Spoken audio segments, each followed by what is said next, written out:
ইসলামের শিক্ষা হলো আল্লাহর দয়ায় আমরা যারা ঈমান পেয়েছি, ইসলাম পেয়েছি, আমরা আল্লাহর শুকরিয়া আদায় করে তার উপরে তো দৃঢ় থাকবই। পাশাপাশি আমার চারপাশে আমার সব দিকে যারা অন্যান্য মানুষ রয়েছে, যে ধর্মেরই হোক, যে জাতি গোষ্ঠী হোক, আমাদের সাধ্য সামর্থ্য অনুযায়ী তাদের কাছে আল্লাহর দ্বীনটাকে দাওয়াত দিয়ে তুলে ধরা, বোঝানোর চেষ্টা করা, যাতে করে তারাও জাহান্নাম থেকে মুক্তি পেয়ে জান্নাতি হয়ে যায়। সুবহানাল্লাহ। وأشهد أن لا إله إلا الله وحده لا شريك له وأشهد أن محمدا عبده ورسوله صلى الله عليه وعلى آله وأصحابه وبارك وسلم. أما بعد فأعوذ بالله من الشيطان الرجيم. بسم الله الرحمن الرحيم. من عمل صالحا من ذكر أو أنثى وهو مؤمن فلنحيينه حياة طيبة ولنجزينهم أجرهم بأحسن ما كانوا يعملون.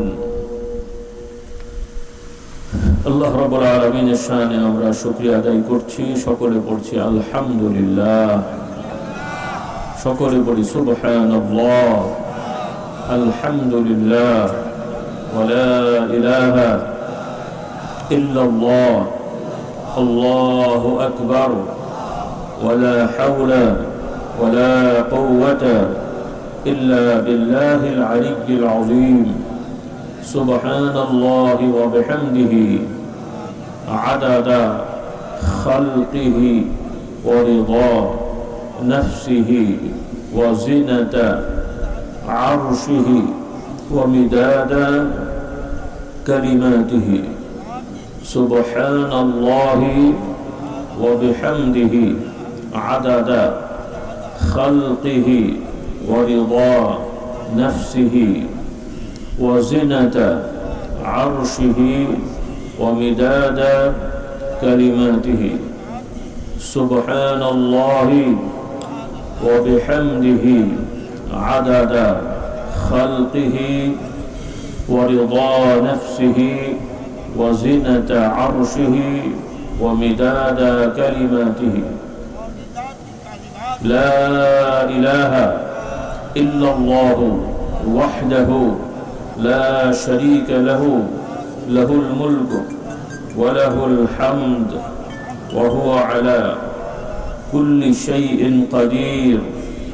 اللهم صل على سيدنا ومولانا محمد النبي الأمي وآله وسلم. اللهم صل على محمد وعلى آل محمد كما صليت على إبراهيم وعلى آل إبراهيم إنك حميد مجيد. اللهم بارك على محمد وعلى آل محمد كما باركت على إبراهيم وعلى آل إبراهيم إنك حميد مجيد. صلى الله عليه وعلى آله وأصحابه وبارك وسلم. الحمد لله. تجري بلون الحمد لله.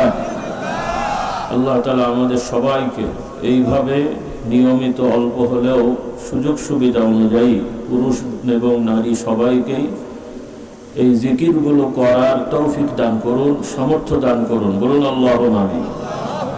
এই যে আমরা পড়লাম, অনেক কষ্ট হয়ে গেছে নাকি? গলা ব্যথা হয়নি তো? আলহামদুলিল্লাহ। কয় মিনিট? 2-3 মিনিট লাগলো। এর মধ্যে কয়েক সেকেন্ডে আমরা 3টে তাসবিহ পড়েছি। সুবহানাল্লাহি ওয়া বিহামদিহি আদাদা খালকিহি। এই তাসবিহটা 3 বার পড়লে রাসূলুল্লাহ সাল্লাল্লাহু আলাইহি ওয়াসাল্লাম শিক্ষা দেন সহি বর্ণনা, নির্ভরযোগ্য, এতে সন্দেহ করার অবকাশ নেই। বলি আলহামদুলিল্লাহ। একটু ধীরে সুস্থে কথা বলবো, একটু মনোযোগের সহিত শুনবেন। রাজি আছেন ইনশাআল্লাহ?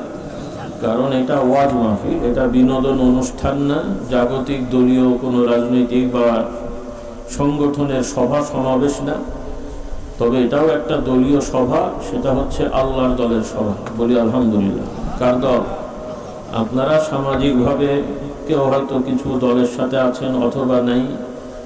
ইলেকশন হলে ভালো মতো হলে একবার একে একবার ওকে এরকম ভোট দেওয়ারও লোক আছে, নাকি বলেন?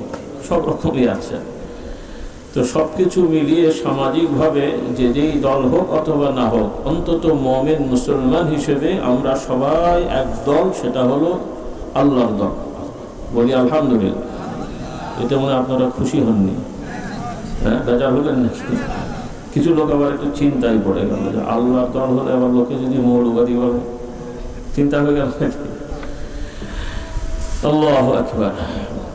অর্থাৎ পৃথিবীতে যত মানুষ আছে আর যত ধর্ম আছে আর যত দল সংগঠন আছে, এই সব দল সংগঠন মানুষ মৌলিকভাবে দুটো ভাগ। কটা ভাগ বুঝেননি কথা আমার? কটা ভাগ? দুইটা। একটা হলো আল্লাহর দল আর একটা হলো কার? দেখি বলতে পারেন কিনা? হ্যাঁ, আপনারা আগে বলেছেন কিন্তু কিছু হলো আমার দোষ না। একটা হলো আল্লাহর দল আর একটা হলো শয়তানের দল। হয়তো শুনতে একটু গাল গাল মনে হচ্ছে, কিন্তু কথাটা সত্য। মানুষ হয় আল্লাহর দলের হয়ে যাবে, আর আল্লাহর দলের হতে না পারলে সে মানুক আর না মানুক অটোমেটিক কার দলে হয়ে যাবে? নাকি মাঝখানে হবে নিরপেক্ষ? আল্লাহর দলও না, শয়তানের দলও না। তাই হয়? তাই কোনোদিন হয় ভাই? আল্লাহ আমাদেরকে বোঝার তৌফিক দান করুন। কিছু কিছু ক্ষেত্রে নিরপেক্ষ হওয়া যায়, কিন্তু সব ক্ষেত্রে নিরপেক্ষ হওয়া যায় না। কোনো না কোনো একটা পক্ষে এমনি হয়ে যেতে হয়, ইচ্ছাই হোক অনিচ্ছাই হোক। এই বুঝটা আমাদের থাকতে হবে। যেমন বলবো ইনশাল্লাহ, কথাগুলো খেয়াল করবেন। যেহেতু আজকাল মাশাআল্লাহ পড়াশোনার হার বেড়েছে, যদিও জ্ঞানের হার বাড়ে নাই। হ্যাঁ, এখানে অনেক পড়াশোনা করা মানুষ আছেন, শিক্ষিত জ্ঞানী মানুষও আছেন। আমরা ছোটবেলায় পড়তাম, একটা কথা আছে যে শুধু পাশ করিলেই বিদ্যা অর্জন। বলেন একটা কথা, পাশ করা অনেক আছে, পড়াও অনেক আছে। যারা নকল করেনি, পড়ে শুনে পাশ করেছে, কিন্তু জ্ঞানী হতে পারেনি। বহু ডিগ্রিওয়ালা লোক আছে কিন্তু জ্ঞানী না। আবার অনেক লোক আছে জ্ঞান, মানে পড়াশোনা অত নেই, ডিগ্রিও নেই, কিন্তু জ্ঞানী আছে না নাই? কবি নজরুল ইসলাম, তার নাম শুনেছেন? কে না শোনেনি? হ্যাঁ, শুনেছেন না? কবি নজরুল ইসলামের কি ডিগ্রি আছে জানেন নাকি? কবি নজরুল ইসলামের degree pass, honours pass, masters pass, PhD pass, কোনো বেচারা কোনোদিন ইউনিভার্সিটিতেও পড়েনি। কিন্তু তার লিখিত, সংকলিত বা তার বলা কবিতা, গান এবং উপন্যাস, মানে কি যা কিছু গল্প, এগুলো নিয়ে ইউনিভার্সিটিতে গবেষণা করে ডিগ্রি অর্জন করা হয়, সর্বোচ্চ ডিগ্রি পিএইচডি পর্যন্ত করা হয়। অথচ সে বেচারা নিজে কোনোদিন ইউনিভার্সিটিতে পড়েনি, তার ডিগ্রিও নেই। রবীন্দ্রনাথ ঠাকুরের আমার যতটুকু ধারণা, আমার যতটুকু মনে হয়, ইউনিভার্সিটির ডিগ্রি ছিল না। তো যাই হোক, এই শিক্ষা প্রতিষ্ঠান, এই নিয়ম কানুন, এগুলো দোষ না। কিন্তু আমাদের সমাজে এখন প্রতিষ্ঠান আছে, পড়াশোনা হচ্ছে, কিন্তু আফসোস হলো জ্ঞানীর হার, আদর্শবান মানুষের হার কিন্তু দিন দিন, আপনারা বলেন, কমছে না বাড়ছে? হ্যাঁ, অর্থাৎ আদবদার, আদর্শবান, ভালো, সৎ এরকম মানুষের সংখ্যা বেশি হচ্ছে না কমছে? কি হচ্ছে ভাই? কমছে। আর দুষ্ট, খারাপ, চরিত্রে ত্রুটি, এই ধরনের মানুষের হার, সংখ্যা দিন দিন বাড়ছে। আর পার্সেন্টেজে এই হারগুলো এখন কলেজ ইউনিভার্সিটি পড়ুয়ার মধ্যে বেশি হচ্ছে। এটা হলো বড় সমস্যা। কি আমি ভুল বলছি কথাগুলো? আল্লাহ তাআলা আমাদের হেদায়েত দান করুন। তাহলে বোঝা গেল যে যেই পথে আমরা চলছি বা যেভাবে আমরা যাচ্ছি, এভাবে আমাদের পরবর্তী প্রজন্মকে নীতিবান, আদর্শবান, খাঁটি মুমিন মুসলমান রাখা সম্ভব হবে না। যদি আল্লাহ দয়া করে রাখেন সেটা ভিন্ন, কিন্তু এই পদ্ধতিতে সম্ভব না। আমাদেরকে সমাজটাকে ঢেলে সাজানোর চেষ্টা করতে হবে। আল্লাহ তাআলা আমাদেরকে তৌফিক দেন, বলুন আল্লাহুম্মা আমিন। তো যাই হোক, প্রথমে কিছু পরামর্শ আমি দিয়ে শুরু করি, যেহেতু এই মাহফিলটা আলহামদুলিল্লাহ অনেক আগ্রহ উদ্যোগ নিয়ে আমাদের ভাইয়েরা আমাদের এলাকাবাসীরা করেছেন। গতবার এসেছিলাম, ওনারা আবদার করেছেন, এবারও এসেছি। ওনাদের আগ্রহ প্রতিবার যাতে মাহফিল হয়, আলহামদুলিল্লাহ।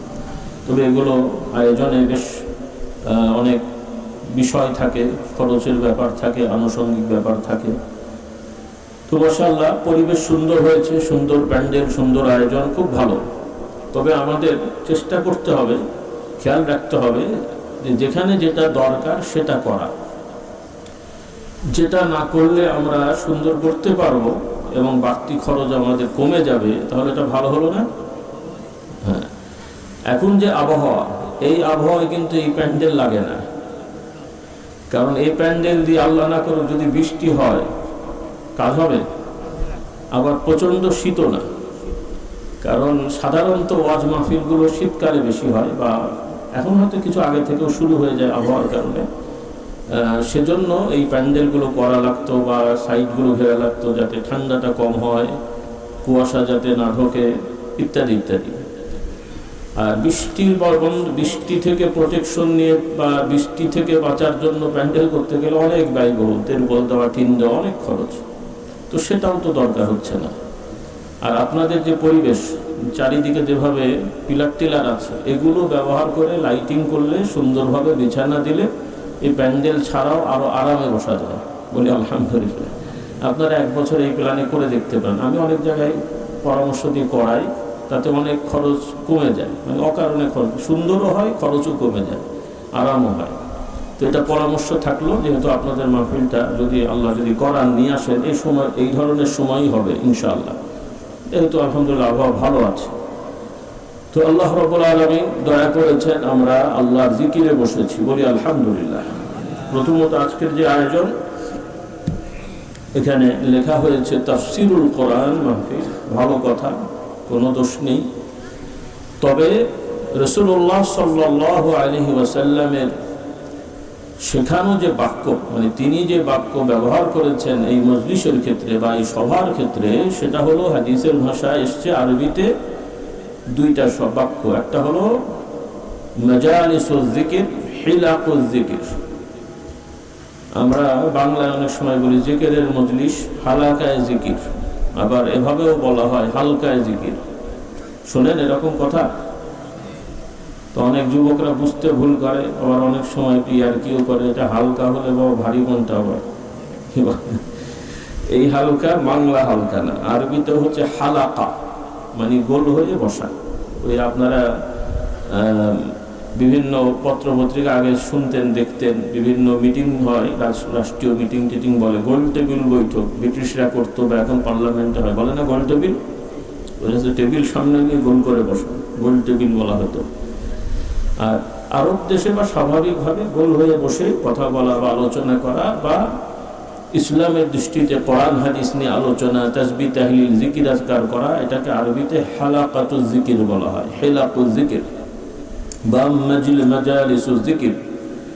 অর্থাৎ জিকিরের মানে হলো স্মরণ করা, আল্লাহ তাআলার স্মরণে, কোরআন হাদিসের আলোচনায়, আল্লাহ তাআলার গুণগান গেয়ে যে মজলিস বা যে সভা করা হয়, এটাকে আরবিতে মাজালিসুজ জিকির বা হিলাকুজ জিকির বলে। আর রাসূলুল্লাহ সাল্লাল্লাহু আলাইহি ওয়াসাল্লাম বলেন, এই ধরনের সভা, এগুলো জান্নাতের একটা অংশ। বলুন না সুবহানাল্লাহ। কিসের অংশ? সবার বিশ্বাস হলো? বুড়ো ভাইদের হয়েছে, জোয়ানদের একটু কেমন কেমন লাগছে, যে আমরা মাঠের ময়দানে বসে আছি, জান্নাতের উপর থেকে, নাকি?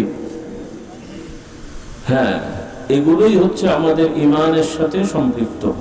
কারণ আজকাল অনেকে ইসলামের কথা বললেও এমন এমন সব কথা বলে যে আল্লাহ মাফ করুক, কোরআন হাদিসের বিচার করলে বেচারাদের ইমানই নষ্ট হয়ে গেছে। আল্লাহ আমাদের হেদায়েত দান করুন। কারণ আমাদের সমাজে নানান ধরনের ফিতনা চলে এসছে। আসলে বাংলাদেশে বহু জাতিগোষ্ঠীর সংমিশ্রণ, এরকম দেশ খুব কম আছে পৃথিবীতে, আছে তবে খুব কম। পৃথিবীর অন্যান্য এলাকায় দেখা গেছে খুঁজলে দেখবেন 700, 800, 1000 বছর ধরে একটা দুটো জাতি আছে, মানে একটা দুটো বংশ থেকে এরা হয়েছে।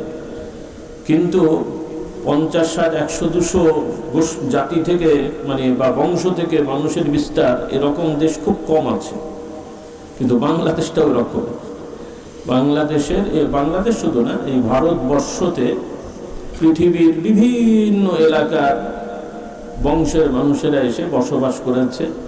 কেউ কেউ তাদের নিজস্ব কালচার ধরে রেখেছে, কেউ কেউ সংমিশ্রণ হয়েছে, 3-4টা কালচার মিলে আরেকটা নতুন কালচার হয়ে গেছে।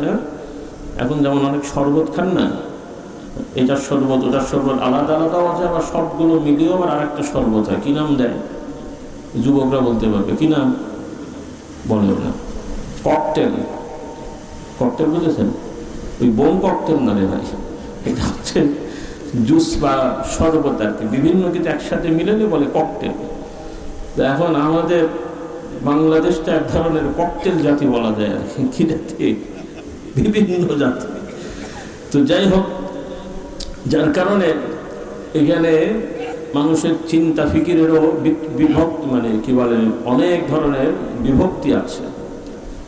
তবে হ্যাঁ, এগুলো সবগুলোই এক হয়ে যাবে যদি আমরা মূল জায়গাতে চলে যাই, বলি আলহামদুলিল্লাহ। কারণ পৃথিবীর যত জাতিগোষ্ঠী যাই আছে, সব কিছুর মূলে, এই সব মানুষের মূলে হচ্ছেন এক মানুষ। তার নাম কি? তার নাম কি? নাউজুবিল্লাহ, তার নাম আল্লাহ। কি বলতে বলতো, তার নাম হচ্ছে আদম আলাইহিস সালাম। তার নাম কি? আদম। নাম কি? আদম, মানে আদি মানুষ, আদি পিতা। এটা কোরআনের শিক্ষা। এই যে বিভিন্ন আমার যুবকেরা, কলেজ ইউনিভার্সিটির ছাত্ররা আছো, ছাত্রীরা আছো, তোমরা বিভিন্ন ইতিহাস পড়ো, বিভিন্ন মতাদর্শ পড়েছ, সেগুলো অনেকে লিখেছে, ঠিক আছে। কিন্তু আমরা মুমিন মুসলমান হিসেবে কোরআনের ইতিহাসকে আগে প্রাধান্য দেব, ওইটাকে আমরা দৃঢ়তার সহিত বিশ্বাস করব। কোরআনের ইতিহাসের সাথে সাংঘর্ষিক কোনো ইতিহাসকে আমরা বিশ্বাস করব না। কি একমত? কথাও বলে না, একটু মাঝে মাঝে আমার সাথে কথা বলবেন। ইতিহাস কি? অমুক দেশে এত বছর আগে এই হয়েছিল, সেই হয়েছিল, এটা এগুলো ইতিহাস না? তাহলে ওই ইতিহাসে ভুলও থাকতে পারে, সঠিকও থাকতে পারে। সেটা আমরা বাস্তবতায় মিললে বিশ্বাস করলাম, না মিললে বিশ্বাস করলাম না। কিন্তু কোরআনুল কারীমেও কিছু ঐতিহাসিক বর্ণনা আছে, ইতিহাস আছে, যেগুলোতে কোনো ভুল বা কোনো ধরনের ত্রুটি নাই, এই বিশ্বাসটা করতে হবে। কি করি তো আলহামদুলিল্লাহ। বুড়ো ভাইরা করলেও, যুবানদের একটা অংশ করলেও আর একটা অংশ কিন্তু দ্বিধাদ্বন্দ্বের মধ্যে আছে। তারা মনে করে হুজুররা বলে কোরআনে আছে, কিন্তু ওরাও তো আর পড়ে না। বলে হুজুররা বলে, হতেও পারে নাও পারে, হতেও পারে। তো কোরআনের এবং হাদিসের কোনো বক্তব্য নিয়ে হতেও পারে নাও পারে, সঠিকও হতে পারে বেঠিকও হতে পারে, এই ধরনের দ্বিধাদ্বন্দ্ব থাকলে সে ব্যক্তি কিন্তু মুমিন হতে পারে না, মুসলিম হতে পারে না। এই অবস্থায় মারা গেলে সে মুসলমানের বাচ্চা সন্তান হলেও সে কাফের মুশরিকদের দলভুক্ত হয়ে মারা গেল, নাউযুবিল্লাহ। আর যারা কুফরি শিরকের উপরে মারা গেল, তারা চিরস্থায়ী জাহান্নামী হবে। আমরা কেউ চাই জাহান্নাম? আমাদের সন্তানরা জাহান্নামী হোক কেউ চাই? অথবা আমাদের আশপাশের পাড়া প্রতিবেশী ওরাও জাহান্নামে যাক, আমরা চাই? বলে ওরা গেলে অসুবিধা নেই, আমি তো জান্নাতে যাবো নাকি? হ্যাঁ, না। ইসলামের শিক্ষা হলো আল্লাহর দয়ায় আমরা যারা ঈমান পেয়েছি, ইসলাম পেয়েছি, আমরা আল্লাহর শুকরিয়া আদায় করে তার উপরে তো দৃঢ় থাকবই। পাশাপাশি আমার চারপাশে, আমার সব দিকে যারা অন্যান্য মানুষ রয়েছে, যে ধর্মেরই হোক, যে জাতি গোষ্ঠী হোক, আমাদের সাধ্য সামর্থ্য অনুযায়ী তাদের কাছে আল্লাহর দ্বীনটাকে দাওয়াত দিয়ে তুলে ধরা, বোঝানোর চেষ্টা করা, যাতে করে তারাও জাহান্নাম থেকে মুক্তি পেয়ে জান্নাতি হয়ে যায়। সুবহানাল্লাহ। তাহলে এই চেষ্টাটা কি তাদের ক্ষতি না তাদের উপকার? কথা বলবেন। একদল যুবক এই এলাকায় শিশুদের বা অন্যদের যেন রোগ ব্যাধি না হয়, বা হলেও তাদের ট্রিটমেন্ট ফ্রি করার চেষ্টা করে। এটা কি তাদের এই এলাকার জন্য ক্ষতি না উপকার? ক্ষতি না উপকার? তাহলে আমরা চাচ্ছি কেউ যেন জাহান্নামে না যাক, জান্নাতে যাক, এই চেষ্টাটা করছি। এটাকে আমরা ক্ষতি করলাম, কারো স্বাধীনতা নষ্ট করলাম। হ্যাঁ, এটাই যদি অপরাধ হয় বাবা, তাহলে ভালো কাজ কি? হ্যাঁ, এটাই হয়ে গেছে আজকাল মানুষের সমস্যা। তবে হ্যাঁ, আমাদের কিছু মুসলমান ভাইরা আছেন, তারা কিছু ভালো কাজ করতে যে আবার কিছু খারাপ করে ফেলে, কিছু ভালো কাজ করতে যে আবার খারাপ করে ফেলে। এই জন্য ওই খারাপটা করার কারণে ভালো কাজটা আর ভালো থাকে না, ওইটা ম্লান হয়ে যায়। যেমন নামাজের দাওয়াত দেওয়া ভালো, ভালো না খারাপ? কেমন করে দেবেন?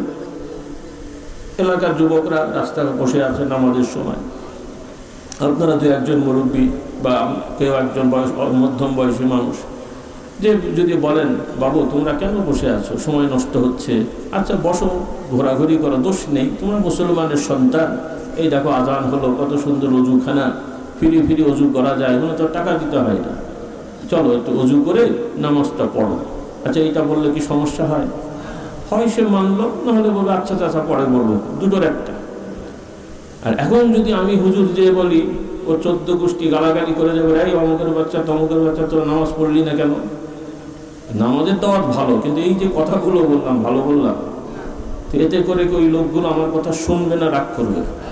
আর যদি মার্কা মারা দলের ছেলেগুলো হয়, তাহলে কি করবে? কি শুধু রাগই করবে না আরো কিছু? কি বলেন? হ্যাঁ, শুধু রাগ না আরো কিছু? মারামারি বাঁধিয়ে দিলেন। এখন আপনি বলেন আমি তো ভালো কথা বলেছিলাম, ওরা আমার সাথে এই করলো, ওরা ইসলামের দুশমন। আচ্ছা রে বাবা, আপনি নামাজের দাওয়াত দিতেন ভালো, কিন্তু যে পদ্ধতি ব্যবহার করলেন এটা কি ঠিক হলো? আমাদের সমাজের এই একটা বড় সমস্যা আছে যে কিছু ভাইরা বা লোকেরা তারা ভালো কাজ করতে যে এমন সব পদ্ধতি ব্যবহার করেন, সেখানে আর ওই ভালোটা ভালো থাকে না, সমাজে এটা রিয়াকশন হয়। আর ওই রিয়াকশনে যখন ঝামেলায় পড়ে, তখন আবার তারা বলে আমরা ইসলামের কাজ করতে যে মার খেয়েছি, ইসলামের কাজ করতে যে এটা হয়েছে। আসলে কি ইসলামের কাজ করতে যে মার খেলো, নাকি না ফালতু কাজ করতে যে মার খেলো? কথা বোঝেননি মনে, বা ভুল করার জন্য মার খেলো, কোনটা? ফালতু না, মনে করে পদ্ধতিটা ভুল হওয়ার জন্য অনেক সময় আমরা নিজেরাও বিপদে পড়ি, আরেকজনকে বিপদে ফেলি। এই বুঝটা আপনাদের একটু নিতে হবে, কথাগুলো একটু খেয়াল করে শুনে নেওয়া। আল্লাহ তাআলা আমাদেরকে বোঝার তৌফিক দান করুন। তাহলে প্রথমে একটু শুরু করে দিই কথাগুলো। আমরা কোরআন থেকে প্রকৃত ইতিহাস নেব।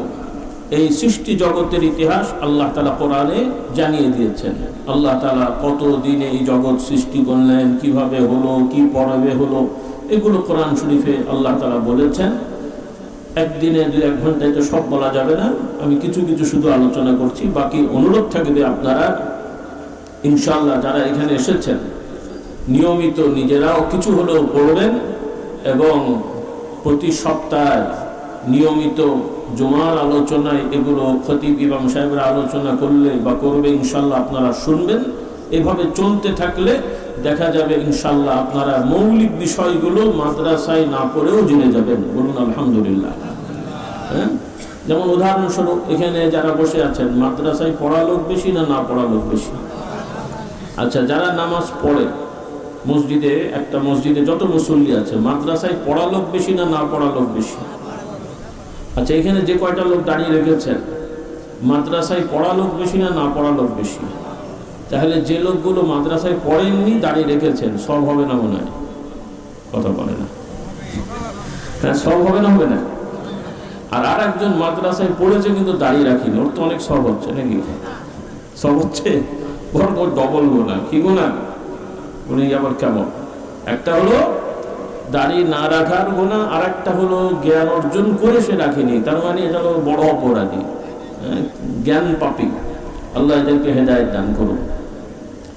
তাহলে ইসলামের সব জিনিস সবাই কোরআন হাদিসে দেখে পড়ে ফেলবে, এটা হয় না, বাস্তবেই হয় না, আর এটা কোনোদিন হওয়ারও যাবে না। সবাই মানে সব মুসলমান শতভাগ কোরআনের শুরু থেকে শেষ পর্যন্ত বুঝে পড়ে ফেলবে, এটা আসলে বাস্তবে হবে না, এতদিনও হয়নি, ভবিষ্যতে হবে না। তবে হ্যাঁ, কোরআনের সব জিনিসের আমল বাস্তবায়ন করা এবং পালন করা, সেটা সম্ভব। বলি আলহামদুলিল্লাহ। সেটা কি? ওইটা সম্ভব। আল্লাহ তাআলা আমাদেরকে এইভাবে মেহনত করার তৌফিক দান করুন। তো এই জন্য আমার আহ্বান থাকবে, একটু ধারণা পেয়ে যায়। এখানে তো মসজিদটা মাশাআল্লাহ অনেক বড়। জুমার দিনকে এই মসজিদটা ভরে যায়, নিচতলা ভরে যায়, দোতলা, কি বলে না, ওয়াক্তে তো হবে না আমি জানি, জুমার সময় তো ভরে মোটামুটি, মাশাআল্লাহ।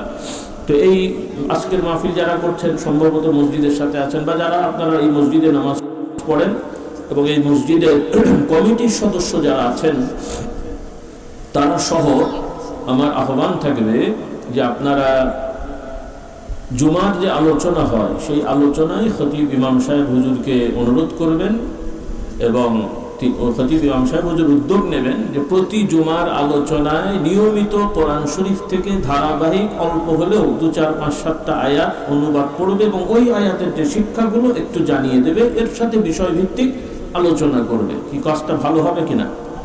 কারা শুনবেন? ফেরেশতারা। কি বলেন? কেন আপনারা কি সবাই আসেন? জুমার দিনে খুব অল্প মানুষ আলোচনা শুরুতে আসে, অধিকাংশই আসে শেষের দিকে, যখন আলোচনা প্রায় শেষ। তো 8 ঘন্টার আলোচনার শেষের 5 মিনিট 10 মিনিট শুনলে কি কিছু বোঝা যায় না? শেখা যায়? বলেন দেখি। তার মানে ও শোনা না শোনা সমান হয়ে গেছে, মানে ওইটা শুনে তার শেখার কিছু হয়নি। তো আমাদের এই যে হাতের কাছে এত বড় একটা সুযোগ এবং নিয়ামত, আমরা কিন্তু হাতছাড়া করে দিচ্ছি। আল্লাহ তাআলা আমাদেরকে এই সুযোগগুলো কাজে লাগানোর তৌফিক দেন। অন্তত আজকে যারা আমার যুবকরা আছো, তোমরা এই মসজিদগুলো দখল করে ফেলবে। রাজি আছো ইনশাআল্লাহ? কি দখল? জোর করে কমিটিতে ঢোকা নাকি? সেই দখল না, তোমরা আগে আগে মসজিদে চলে যাবে। তার মানে কি বুড়োদেরকে হটিয়ে, যারা আগে গেছে গেছে, ওদেরকে সরানো যাবে না।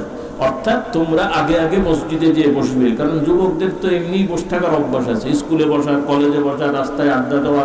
আমরা তো ওয়াজ মাহফিল করি অনেক রাত পর্যন্ত, অনেক সময় রাস্তায় থাকি, দেখা যায় যে রাত 2, 2:30, 3টের সময় ওই গ্রামগঞ্জের কালোঘাটের উপর সব বসে আছে। কথা বললেন না? কাজেই তোমাদের তো অত কষ্ট, বুড়ো মানুষের হয়তো অনেক সময় বসে থাকা বা ইত্যাদি ইত্যাদি কষ্ট হতে পারে। তো এই সময়গুলো অনেক বরকতের এবং অনেক প্রয়োজনীয়। একদিকে জুমার আলোচনায় অন্তত 40 মিনিট, 50 মিনিট, 1 ঘন্টা প্রতি জুমায় যদি আমরা প্রয়োজনীয় কথা ইমামের থেকে শুনতে পারি, শোনার চেষ্টা করি এবং বোঝার চেষ্টা করি, তাহলে দেখা যাবে প্রতি জুমায় 5টা, 7টা, 10টা, 3টা, 1টা দ্বীন ইসলাম সম্পর্কে মৌলিক বিধান আমরা শিখতে পারলাম। আর ওই অনুযায়ী যদি আমরা ব্যক্তিগতভাবে পালন শুরু করে দিই, দেখা যাবে যে এই সমাজের বেশিরভাগ মানুষের মধ্যেই প্রয়োজনীয় ঈমান আকীদা পালন হয়ে গেল। বলুন সুবহানাল্লাহ। আর কোরআনের আদর্শ যখন সমাজে পালন হতে থাকবে, সমাজের মানুষগুলো নম্র হবে, ভদ্র হবে, আদর্শবান হবে। চুরি, ডাকাতি, খুন, ধর্ষণ, জমি নিয়ে ঠেলাঠেলি, মারামারি, জামাই বউ মারামারি, এগুলো অন্তত অনেক কমে যাবে। না যাবে না? আপনারা কি চান, কমুক না বাড়ুক? হ্যাঁ, এখন দিন দিন বলেন তো চুরি ডাকাতি বাড়ে না কমে? জমি জায়গা নিয়ে ঝগড়া বাড়ছে না কমছে? আপনারাই বলেন। আজকে থেকে 30 বছর আগে, ঝগড়া তো অনেক আগে থেকেই কম বেশি আছে, আগে বেশি ছিল না এখন বেশি। এরপরে জামাই বউ মারামারি, আগে বেশি না এখন বেশি। আল্লাহ হেদায়েত দান করুন। আমি সাবধান করে দিই, এই যে অনেক কিছু কিছু পুরুষরা আছে, স্বামীরা আছে, বউকে ধরে মারধর করে। আপনার দেশে নেই মনে হয়? হ্যাঁ, আছে না? প্রথমত আল্লাহর আইনেও এটা অকারণে, মানে যে কারণে সাধারণত এগুলো হয়, ইসলামের আইনে এই সমস্ত কারণে স্ত্রীর গায়ে হাত তোলা বা মারধর করা সম্পূর্ণ হারাম। এগুলো কি বলেন? জোরে বলেন না, নাকি আবার অভ্যেস আছে? অভ্যেস থাকলেও বলতে হবে, এগুলো কি হারাম, আল্লাহর আইনেও হারাম।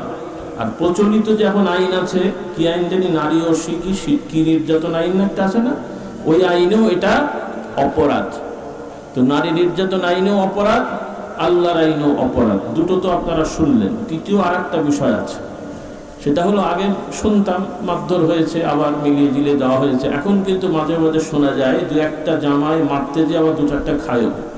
কি বলেন? এই জন্য বলছি সাবধান হয়েছে। আগে যাও একটু পার হয়ে গেছে, এখন কিন্তু পার পাওয়ার সুযোগ নেই। অনেক সময় বউ ধরে মারে, আবার সারা মন্দিরা জানলো, এটা দেখে জামাই বাবুকে আচ্ছা করে দিয়েছে। কথা বললেন কিনা? কাজে উরিক্স নেওয়া কি বলে, কাজে আল্লাহ আমাদের হেদায়েত দান করুন। তো এই জন্য আমি বলছিলাম ভাইরা, কোরআনের শিক্ষা আমাদের সমাজে বাস্তবায়ন করতে হবে। আর সহজ বুদ্ধি হলো, যেহেতু বাংলাদেশে এই সুযোগটা আছে, বেশি আছে, সব দেশেই আছে, জুমা তো সব দেশেই হয়, তবে অনেক ইসলামী রাষ্ট্রেও জুমার দিন সারাদিন ছুটি নেই, জুমা পড়ার ছুটি দেয় তারা, 2 ঘন্টা 2.5 ঘন্টা এরকম একটা বিরতি দেয়, তাতে জমা শুরু। তবে এই বিরতিতে দেখা যায় ওই 2-2.5 ঘন্টা 1.5 ঘন্টা 2 ঘন্টাই লোকজন মসজিদে থাকে। আর আমাদের সারাদিন ছুটি, 2 দিন ছুটি, আগে পরের দিনও ছুটি, তারপরে দেখা যায় আমরা ওই নামাজের সময় যে মসজিদে ঢুকি। এটা আমাদের একটা বড় অন্যায়, মানে নিয়ামত থেকে আমরা বঞ্চিত হচ্ছি। গুনাহ হচ্ছে না, তবে নিয়ামত থেকে বঞ্চিত হচ্ছে। আর জুমার দিনে আগে আগে মসজিদে গেলে নামাজের সাথেও একটা বাড়তি সওয়াব আছে। কে বলতে পারবে দেখি? হ্যাঁ, সেটা কি? কি পরিমাণ? কথা বল। হ্যাঁ, এই তো মাশাআল্লাহ, একটা উট কোরবানি দিলে, দান, আল্লাহর রাস্তায় একটা উট দান করলে যে সওয়াব, জুমার দিনে প্রথম সময়ে তথা জুমারও 1.5 ঘন্টা আগে, নামাজেরও 1.5 ঘন্টা 2 ঘন্টা আগে যে যদি আপনি মসজিদে বসতে পারেন, শুধু নামাজ পড়তে হবে এমন না, চুপচাপ বসে থাকলেও আপনি এই সওয়াবটা পেয়ে যাবেন। বলুন না সুবহানাল্লাহ। কার কার সওয়াবের দরকার নেই? সওয়াবের দরকার আছে না নাই? একটা উট দান করা মানে, আরব দেশে উটের দাম বেশি, আমাদের দেশে গরুর দাম বেশি। একটা মোটা তাজা গরু বা মিডিয়াম সাইজের গরু আপনাদের এলাকায় কত দাম হয়? 2 লাখ এরকম না? 2, 2.5, 3 লাখ। তাহলে 2 থেকে 3 লক্ষ টাকা দামের একটা গরু কুরবানি দিলে যে সওয়াব, যে পরিমাণ সওয়াব, আল্লাহ তাআলা আপনার এই জুমার দিনে আগে আগে যাওয়ার কারণে এই সওয়াব দান করলেন। বলুন না সুবহানাল্লাহ। বিশ্বাস হয়নি মনে হয় সবার? বিশ্বাস হলো তো? তাহলে আমাদের সব লাগবে না, লাগবে না? আমরা এই সব ইনকাম করতে থাকবো। পুঁজি কত? এই 3 লাখ টাকার সব অর্জন করতে গেলে কয় লাখ টাকা লাগবে? 2 লাখ 50,000। হ্যাঁ, আল্লাহ আমাদেরকে বরকত দেন। বলুন আল্লাহুম্মা আমিন। এইভাবে সব, অনেকের হয়তো মনে হবে হুজুর বাড়িয়ে বাড়িয়ে বলছে, কারণ অনেক ধরনের লোক এখন সমাজে জন্মেছে। এই যে হাদিসগুলো বললাম, এগুলো সহিহ হাদিস, নির্ভরযোগ্য হাদিস, সন্দেহ করার অবকাশ নেই। কোরআনের কথা যেমন বিশ্বাস করতে হবে, আল্লাহর নবীর কথাও বিশ্বাস করতে হবে। আজকাল কিছু লোকেরা বের হয়েছে, ফেসবুক ইউটিউবে ইসলামের নামে কিছু প্রচার হচ্ছে, দাওয়াতের নামে, ওয়াজের নামে, আলোচনার নামে। তারা বলছে কোরআন পড়লে বা কোরআন থেকেই সব নিতে হবে, কোরআনের বাইরে তাদের ভাষ্য, তাদের কথা, এই হুজুররা যে হাদিস টাদিসের কথা বলে, এগুলো মানা যাবে না। বলে নাউজুবিল্লাহ। আমি বললাম ওরা এই কথাগুলো বলছে। তো আমার ভাই বোনদেরকে আমি সতর্ক করে দিই, যেহেতু এখন ফেসবুক ইউটিউবের যুগ, আপনারা যদিও গ্রামে থাকেন, কিন্তু এখন গ্রামে থাকলেও পৃথিবীর কোথায় কি হচ্ছে সেগুলো সবাই এখন জানছে। হ্যাঁ, আজকে থেকে 20-30 বছর আগে আমেরিকার প্রেসিডেন্টকে অনেকেই জানতো না, নাম বলতে পারতো না। এখন একটা ছোট বাচ্চাও জানে যে আমেরিকার প্রেসিডেন্টকে, নাম কি, 14 গোষ্ঠী কি, সব জানে। কত ফালতু কথা বলে, ভালো কথা বলে, সেটাও জেনে যায়। তো এই জন্যে ইসলামের দাওয়াতের নামে পৃথিবীব্যাপী এখন অনেক ধরনের প্রচারণা আছে, বাংলাদেশেও এই বাংলা ভাষায় আছে। তারা এই ধরনের উল্টো পাল্টা শিক্ষা মানুষদেরকে দিচ্ছে। বিশেষ করে যেহেতু আমাদের সমাজের যুবক শ্রেণী, মধ্যম শ্রেণী একটা বড় অংশ গতানুগতিক স্কুল কলেজে পড়ে, সেখানে পরিমাণ মতো পর্যাপ্ত ইসলাম শেখার ব্যবস্থা নাই, যাও আছে খুবই অল্প, সেগুলো মনে থাকে না বা চর্চা নাই, খুব কম মানুষ চর্চা করে, যার কারণে তারা এদের খপ্পরে পড়ে যায়। অনেকে ইসলাম শিখতে যায় ইউটিউব ফেসবুকে, এবং ইসলামের নামে ফেসবুক বা ইউটিউব তারা সার্চ করে, তখন দেখা যায় ভালো 2-4টা থাকলেও ওর সাথে ওগুলো ইসলামের নামে চলে আসে। এখন এরা তো আর পার্থক্য করতে পারে না, কারণ দেখতে তো সবই ফেরেশতা মার্কা।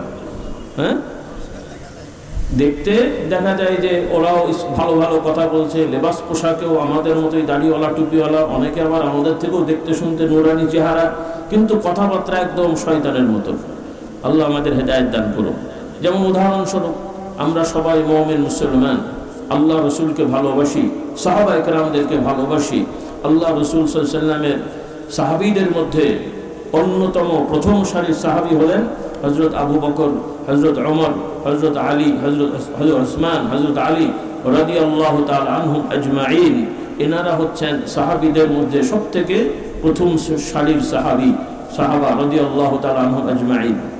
আমরা সবাইকে ভালোবাসি, নাকি বলেন? কথা বলে না, একটু কথা বলেন আমার সাথে। আমরা সবাই ভালোবাসি, বলি আলহামদুলিল্লাহ। কিন্তু একদল মুসলমান নামধারী আছে, তাদের হুজুরেরা পাগড়ি টুপি জুব্বা বাহ্যিকভাবে সব ঠিক আছে। আপনি দেখবেন যে টেলিভিশনে বা ইউটিউবে একজন হুজুর এত বড় দাড়ি, মাথায় পাগড়ি টুপি জুব্বা সব আছে, তারা তাদের লোকদেরকে শেখাচ্ছে যে রাসূলুল্লাহ সাল্লাল্লাহু আলাইহি ওয়াসাল্লামের পরে আবু বকর, ওমর, ওসমান ষড়যন্ত্র করে আল্লাহ নবীর পরে রাষ্ট্রীয় ক্ষমতা তারা দখল করে রেখেছিল, হযরত আলীকে দেয় নাই। এরা জুলুম করেছে আলীর প্রতি, আলীকে বঞ্চিত করেছে। বলুন নাউজুবিল্লাহ। এই যে কথাটা বললো, ভালো কথা তো নাকি? সত্যি কথা না মিথ্যে কথা? কিন্তু বলছে কে? একটা দাড়িওয়ালা, টুপিওয়ালা, পাগড়িওয়ালা হুজুর, যার চেহারা দেখলে আপনারা মনে করবেন অনেক বড় ফেরেশতা মার্কা হুজুর, কিন্তু কথাটা কি ফেরেশতা মার্কা হলো না শয়তান মার্কা? বলেন কি মার্কা? হ্যাঁ। তাহলে এইভাবে অনেক জ্ঞানের যুক্তি দিয়ে অনেকে বলবে কোরআন যথেষ্ট, কোরআনই আমাদের সব। কথাটা শুনতে ভালো লাগছে, কিন্তু এই কথার ভেতরে আবার আরেক কথা ঢুকিয়ে দিল বিষ। সেটা হলো যে হাদিস মানা লাগবে না, হাদিস মানা লাগবে না। বলুন না হুজুবিল্লাহ। তো আমার ভাই বোনেরা, ইসলামের উৎস হলো আল্লাহ তাআলা হলেন মহান স্রষ্টা। আল্লাহ তাআলার পক্ষ থেকে নবী রাসূলগণকে তিনি জ্ঞান দান করেছিলেন। সেই নবী রাসূলগণের ধারাবাহিকতায় সর্বশেষ নবী হলেন মুহাম্মদুর রাসূলুল্লাহ সাল্লাল্লাহু আলাইহি ওয়াসাল্লাম। আল্লাহ তাআলা তার প্রতি কোরআন নাযিল করেছেন এবং সেই কোরআনের ভেতরেই আল্লাহ তাআলা জানিয়ে দেন যে আমি কোরআন নাযিল করলাম মুহাম্মদ সাল্লাল্লাহু আলাইহি ওয়াসাল্লামের প্রতি। হে নবী মুহাম্মদ সাল্লাল্লাহু আলাইহি ওয়াসাল্লাম, আপনার প্রতি আমি এই কোরআন নাযিল করলাম, অবতীর্ণ করলাম। আপনি এই কোরআনের ব্যাখ্যা বিশ্লেষণের বাস্তবতা আপনি মানুষদেরকে বুঝিয়ে দেবেন, শিখিয়ে দেবেন। এবং কোরআনের আরো অনেক আয়াত থেকে এটা স্পষ্ট যে আল্লাহর নবী কোরআনের সাথে আল্লাহ তাআলা তাকে যে জ্ঞান দিয়েছেন সেই জ্ঞানের মাধ্যমে মানুষদেরকে দ্বীন ইসলাম শিখিয়েছেন, বুঝিয়েছেন, বাস্তবায়ন করিয়েছেন। কাজে কোরআন থেকেই প্রমাণ হয়ে গেল নবীকে মানতে হবে। আর নবীর আদর্শ হলো হাদিস। নবীর আদর্শ কি? বলেন, নবীর আদর্শ কি? হাদিস। কাজে কোরআনও মানতে হবে, হাদিসও মানতে হবে। এই মূল নীতি আমাদের খেয়াল রাখতে হবে। হয়তো সাধারণ আপনারা তো আর কোরআন থেকে সরাসরি নিতেও পারেন না, হাদিস থেকে নিতেও পারেন না, কিন্তু একজন আলেম হুজুর যদি বলে হাদিসে আছে, আপনারা বিশ্বাস করবেন কিনা? কথা বলেন না, বিশ্বাস করবেন না। আর ওদের কথা যারা বিশ্বাস করবে তারা তখন বলবে এই হুজুর হাদিসের কথা বললো, এই কথা মানা যাবে না। তফাৎটা বুঝতে পারলেন? আপনারা তো আর কোরআন হাদিস ঘাটবেন না, আমরা জানি, কিন্তু আপনাদেরকেই বিশ্বাস করতে হবে কোনো সত্যবাদী ভালো আলেম। কারণ এখন আবার সব জিনিসই তফাৎ করতে হচ্ছে। মধু তো ভালো জিনিস, কিন্তু বলতে হচ্ছে খাঁটি মধু, তার মানে কি ভেজাল হয়ে যাচ্ছে। এখন ভালো আলেম বলতে হচ্ছে, এজন্য বহু টাইটেল পাস লোক মিথ্যে কথা বলছে, দাওরা পাস লোক মিথ্যে কথা বলছে, ইউনিভার্সিটি ডক্টরেট সেও মিথ্যে কথা বলছে, আবার হুজুর নামধারী প্লাস। এখন এদেরকে কি বাবা আলেম বলা যায়? লোকেরা তো মনে করে টাইটেল পাস, দাওরা পাস, MA পাস, বিশিষ্ট বক্তা। কিন্তু ভালো ভেতরের খবর হলো এই বিশিষ্ট বক্তা অহরহর মিথ্যে তথ্য দেয়, মিথ্যা কথা বলে, কোরআনের নামে অপব্যাখ্যা করে, নবীর হাদিসের নামেও ক্রিটিসাইজ করে। সাধারণ মানুষ তার অত বোঝে না, তারাও এদেরকে নিয়ে হই করে বেড়ায়। তো অনেকে বলে কেমন জিনিস হলো? আমি বলি বাবা, যে দেশের মানুষ একটা ন্যাংটা পাগল দেখলে 10-20 জন ওর পেছনে ঘোরে, তো সেই দেশে আর কি হবে বলেন দেখি? কি বলেন আপনারা? এই যে এত প্রচারের পরও এই কয়টা মানুষ, আমার তো মনে হয় এখানে 2-4টা ল্যাংটা আসলে এর থেকে বেশি জমা হয়ে যাবে। কি বল? মানে ও জিনিস যেন জীবনে দেখে রে একদম নওজুবিল্লাহ করে। আবার একদল লোক বলে ল্যাংটা বাবার মধ্যে অনেক কিছু আছে, বলে না? শোনেন এরকম কিছু লোকেরা আছে ল্যাংটার ভক্ত, এরা বলে এরা মারেফাতপন্থী। আর যুবকরা বলে, যখন এরা বলে আপনারা এই ল্যাংটার পেছনে ঘোরেন কেন, ওর এর মধ্যে অনেক কিছু আছে। হ্যাঁ, আর যুবকরা আবার আর কি করে, ও যা আছে তো সব দেখাই যাচ্ছে, আমার কি আছে? আল্লাহ হেদায়েত। আচ্ছা, ল্যাংটাও পাগল হতে পারে, এই জন্য আপনারা আমরা পাগল হয়ে গেলাম, ওর পেছনে দৌড়াতে হবে, ওকে নিয়ে দেখতে হবে। এই জন্য আপনাদের রুচি পাল্টাতে হবে। বিশেষ করে সমাজে যারা একটু জ্ঞানীগুণী আছেন, অমুক বক্তা তমুক বক্তা পাবলিক আসে, কিন্তু আপনারা তাদের জ্ঞান বিচার করবেন যে এদের কথা শুনে আমাদের কতটুকু লাভ। এই হুজুর নিয়ে আসলাম, এই হুজুর 1-2 ঘন্টা বলবেন বা উনি বলেন, ইউটিউবে আপনারা শোনেন, এদের কথা শুনলে কতটুকু ফায়দা হবে আপনারা একটু বিচার করবেন। হ্যাঁ, যাদের কথাবার্তা ইউটিউবে শুনে দেখবেন যে হ্যাঁ এই বেচারা 1-1.5 ঘন্টা বললে কিছু মানুষ কিছু শিখবে, জানবে, তাদেরকে নিয়ে এসে ওয়াজ মাহফিল করবেন। আর কিছু বক্তা নামক লোক আছে, দুনিয়ার ফালতু কথা বলে, শুনতে শুনতে মিষ্টি লাগে, হই হয়, কিন্তু শেখার কিছু নেই, বোঝার কিছু নেই। তো তাদেরকে নিয়ে এসে আমাদের সময় নষ্ট, টাকা নষ্ট করার কোনো দরকার আছে ভাই? কথা বলছে না, কি দরকার আছে? আল্লাহ তাআলা আমাদেরকে এই বুঝগুলো দান করুন। তাহলে আমরা এই জিনিসে একমত হলাম, বুঝে গেলাম আমাদেরকে কোরআনের বক্তব্য মানতে হবে, হাদিসের বক্তব্য মানতে হবে। আর যে কথাগুলো আমি বললাম এগুলো হাদিসের কথা, যে জুমার দিনের ফজিলত, এগুলোকে ফজিলত বলা হয়। আর এগুলো সংকলন একসাথে অনেক ফজিলত মানে হচ্ছে বৈশিষ্ট্য, বিশেষ এর বিশেষত্ব, আরবিতে ফাজাইল বলে। হ্যাঁ, কোন কিতাব এগুলো সংকলন করা হয়, এগুলোকে ফাজাইল বলা হয়। আবার কিছু কিছু লোকেরা ইয়ারকিক মানে কি দুষ্টুমি করে, কটাক্ষ করে, তারা এগুলো বলে ফাজিলের আমল, বলেন নাউজুবিল্লাহ। কত বড় বেয়াদব বলেন। মানুষ মাত্র ভুল ত্রুটি হয়, কারো ভুল হলে, কিন্তু আল্লাহ নবীর হাদিসের সংকলন এগুলোকে কটাক্ষ বিদ্রুপ করা, এটা কোনো মুমিনের কাজ। কিন্তু আমাদের সমাজে কিছু লোক এগুলো করে। আল্লাহ এদেরকে হেদায়েত দান করুন। তাহলে আমরা চেষ্টা করব পুরুষেরা জুমার দিন আগে যাওয়ার। এখন মহিলাদের ব্যাপারটা কি হবে? আমি এখানে ফতোয়া দিচ্ছি না, আপনারা বিচার করবেন সুযোগ সুবিধা অনুযায়ী। আমার কাছে মনে হয়েছে এলাকাটা একটু নিরিবিলি, অত বেশি গ্যাদারিং মনে হয় নাই। ঘনবসতি আপনাদের খুব একটা না মনে হয়েছে আমার কাছে। এবং মসজিদেও মোটামুটি একতলাতেই জমা হয়ে যায়, দোতলায় খুব একটা লোক ব্যবহার। দোতলা আছে না মসজিদে? দোতলা না একতলা? দোতলা আছে। এমনি ফাউন্ডেশন তো আছে, 3 তলা বা 4 তলা করা যাবে নাকি? 3 তলা হয়তো করা যাবে টিন শেড দিয়ে, মানে হালকা পাইপ দিয়ে টিন শেড করলে করা যাবে, ইঞ্জিনিয়ার দেখে। আর যেভাবে জায়গা আছে, তাতে করে যদি আলাদা একটা ছোট্ট রাস্তা বের করে একটা ছোট অ্যাঙ্গেল দিয়েও যদি সিঁড়ি করে দোতলায় বা 3 তলায় উঠিয়ে দেওয়া যায়, তাহলে এলাকার ওলামাদের সাথে পরামর্শ করে মহিলাদের জুমার আয়োজনও সম্ভব। তবে পর্দা ঠিক রেখে, কি ঠিক রেখে? পরিবেশ ঠিক রেখে। আপনারা আবার কালকে ভেজাল বাড়িয়ে দিয়েন না। তবে মহিলাদের মসজিদে যাওয়া জরুরিও না, বেশি সওয়াবের না, কিন্তু মাঝে মাঝে অথবা প্রতি জুমা না হোক, অন্তত আয়োজন করে মাঝে মাঝে 2-1টা জুমা যদি দাওয়াত দিয়ে মা বোনদেরও একটু আলোচনা শোনানো যায়, তারাও কিছু শিখতে পারবে, কিছু জানতে পারবে, সমাজটা একটু ভালো হবে। এই যে আজকে আপনারা এখানে বসে আছেন, প্রজেক্টর দিয়ে মা বোনদের শোনার ব্যবস্থা করা হয়েছে, অসুবিধা হচ্ছে? তো ওইভাবে পর্দা ঠিক রেখে যদি জুমার সময়, অথবা আরেকটা সুরত আছে, জুমা ছাড়াও শুধু মহিলাদের জন্য কোনো একদিন বিকেলে হোক, ঈশার পরে হোক, মাগরিব থেকে ঈশার মাঝখানে হোক, টাইম বেঁধে দিয়ে যে এতটার থেকে এতটা মসজিদে মহিলাদের আলোচনা হবে, পর্দা দেওয়া থাকবে, যিনি আলোচনা করবেন পর্দার ওই পাশ থেকে করবেন, পবিত্র পাকসা হয়ে মা বোনরা আসবেন। এই পদ্ধতিগুলো ব্যবহার করা যায়। এভাবে অন্তত মাসে একবার, 3 মাসে একবার যদি মা বোনদেরও কিছু দিনই আলোচনা করানো যায়, তাহলে দেখবেন আপনাদের অনেক শান্তি হয়ে যাবে পরিবারে। বলুন সুবহানাল্লাহ। কারণ 100টা মহিলার মধ্যে 70-80টা মা বোন যদি ইসলাম শেখে এবং ইসলামের আইনে একজন মহিলার, একজন স্ত্রী হিসেবে তার দায়িত্বটা কি, 100 জন মহিলার মধ্যে 70 জন যদি মেনে চলে, তাহলে সেই বাড়িগুলোতে শান্তি হবে না অশান্তি হবে। পুরুষরাও যদি 100 জনের মধ্যে 90-80 জন যদি ইসলামের আইনে স্বামী হিসেবে তার দায়িত্ব কর্তব্য মেনে চলে, ওই পরিবারে শান্তি হবে কিনা? তবে আমাদের একটা সমস্যা হয়ে যাবে যে আমাদের আর তাবিজ আর পানি পড়া বিক্রিটা কমে যাবে। কি বলেন? কারণ আপনারা যত গন্ডগোল হবে আমরা তত পানি পড়া দেবো, তাই তো? এই জন্য আপনাদের আমরা শেখাই না। ব্যাপারটা কি তাই? নিজেরা উল্টো পাল্টা করবে, গালাগালি করবে, ঝগড়া করবে, আর হুজুরের কাছে পানি পড়া দেবে। হুজুর খুব সমস্যা আছে, পানি পড়া দেন। ওনারা গন্ডগোল করবে আর আমরা পানি পড়াতে সোজা করবো, তাই তো? কি সুন্দর সিস্টেম। আল্লাহ আমাদের হেদায়েত দান করুন। পানি পড়া দোষ না, এগুলো ভালো জিনিস। ঝাড়ফুঁক দোষ না, এগুলো ভালো জিনিস। কিন্তু সব জায়গায় সব লাগে? হ্যাঁ, সব জায়গায় সব জিনিস হয়?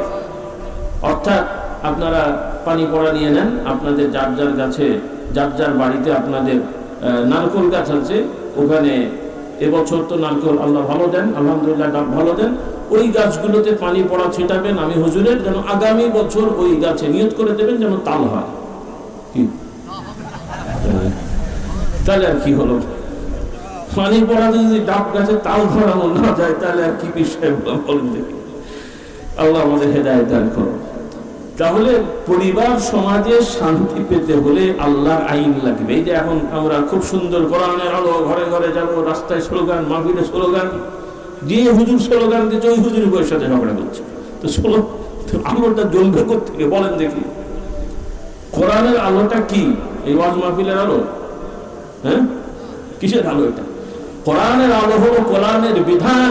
কোরআনের বিধান যেই সমাজে পালন হবে সেই সমাজে কোরআনের আলো জ্বলবে। কোরআনের বিধান সমাজ পরিবারে পালন নেই, শুধু বড় বড় বলি, এই করব সেই করব।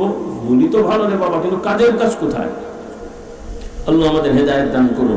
আর এই শিক্ষাটা শুধু বছরে একবার দুই এক ঘন্টা তো হবে না, এটাকে নিয়মিত হতে হবে। আমার কথাগুলো কি বোঝা গেছে? এলাকার যারা গণ্যমান্য আছেন, বুঝদার, মাশাআল্লাহ অনেক শিক্ষিত লোকেরা আছেন, যারা কলেজ ইউনিভার্সিটির শিক্ষক ছিলেন, রিটায়ার করেছেন অথবা আছেন প্রিন্সিপালরা, তারা তো মাশাআল্লাহ এডুকেটেড এবং আপনার একাডেমি পরিচালনা করেছেন। আপনাদের এগুলোতে উদ্যোগী হতে হবে। কোরআনকে সমাজে বাস্তবায়ন করতে হবে, আদর্শকে। সবাই মাদ্রাসায় পড়তে পারবে না, সবাই মাদ্রাসায় চলে ঢুকতে পারবে না, কিন্তু আমাদের আল্লাহর দিনটা যেভাবে আল্লাহ দিয়েছেন সহজভাবে সমাজে প্রচলনের ব্যবস্থা করতে হবে। রাজি আছি ইনশাআল্লাহ? আল্লাহ তাআলা এই আমলগুলো আমাদের করার তৌফিক দেন, বলুন আল্লাহুম্মা আমিন। তাহলে আমরা বুঝলাম এই জিকিরের মজলিস হলো জান্নাতের টুকরা। আল্লাহর নবী বলেন, যখন কোনো বান্দারা আল্লাহর জিকিরে বসে, সহিহ হাদিস আমি সংক্ষেপে বলছি, আল্লাহর নবী বলেন, যখন কোনো বান্দারা আল্লাহর জিকিরে বসে, আল্লাহ তাআলা নির্ধারিত ফেরেশতা আছেন, তাদের দায়িত্ব হলো জিকিরকারী বান্দাদেরকে খুঁজে বেড়ানো এবং সেই জায়গায় যে অবস্থান করা, তাদের সম্মানে ওখানে থাকা। যখন একদল মানুষ আল্লাহর জিকিরে বসে, ওই ফেরেশতারা ওই মজলিসে চলে যান এবং তাদের চারিদিকে ঘেরাও করে আল্লাহ তাআলার আরশ পর্যন্ত তারা পৌঁছে যান। আল্লাহ তাআলা সব জানেন, তারপরেও জিজ্ঞেস করেন, হে ফেরেশতারা তোমরা কোথা থেকে এলে? ফেরেশতারা বলবেন, রব্বুল আলামিন আপনার একদল বান্দা আপনার তাসবিহ তাহলিল জিকির আজকারে মশগুল, আমরা তাদের কাছ থেকে এসেছি, যাদের ব্যাপারে আপনি আমাদেরকে দায়িত্ব দিয়েছেন, সেই মজলিসে আমরা উপস্থিত আছি। বলুন সুবহানাল্লাহ। সেই জিকিরগুলো হলো যেগুলো আমি আপনাদের পড়ালাম, সুবহানাল্লাহ, আলহামদুলিল্লাহ, আল্লাহু আকবার, লা ইলাহা ইল্লাল্লাহ। এগুলো এর সাথে কোরআনের যদি আলোচনা হয়, সেটা আমি বলছি। কেন ভেঙে দিলাম? কারণ একদল লোক এই জিকিরগুলো মজলিস করে বললে করলে তারা এটাকে ভালো চোখে দেখে না। তারা জিকিরের মজলিস বলতে তারা বোঝায়, তারা বলে যে কোরআনের আলোচনা, হাদিসের আলোচনা, এটা হচ্ছে তাদের বক্তব্য। কিন্তু আমি বলতে চাই, কোরআনের আলোচনাও জিকির, হাদিসের আলোচনাও জিকির, কোরআন হাদিস নিয়ে আলোচনাও জিকির, ভালো কথা বলাও জিকির। এর সাথে তাসবিহ তাহলিল তাহমিদ দরুদ ও সালাম পড়ার জন্য মজলিস করা, এটাও একটা বড় জিকির, স্বতন্ত্র মজলিস। বলি আলহামদুলিল্লাহ। এটার আলাদা বৈশিষ্ট্য আছে, এটা আপনাকে বিশ্বাস করতেই হবে। যদি কেউ না করে, ভাই করেন, আমার সাথে যোগাযোগ করেন যে আপনি কেন করলেন না। এটা তো আমার বানোয়াট কথা না, এটা স্পষ্ট হাদিসের কথা। আপনি কেন হাদিসকে অপব্যাখ্যা করলেন, বা আমি কেন করব? যেটা আল্লাহ নবী বলেছেন সেখানে পাশ কাটানোর আমাদের দরকার আছে বা সুযোগ আছে? কথা বলছে না, কি দরকার আছে? আল্লাহ তাআলা আমাদের তৌফিক দান করুন। সহিহ বুখারীর বর্ণনা এটা। আল্লাহ তাআলা আমাদের কবুল করুন। ফেরেশতারা বলবেন, আল্লাহ আপনার বান্দারা জিকির করেন।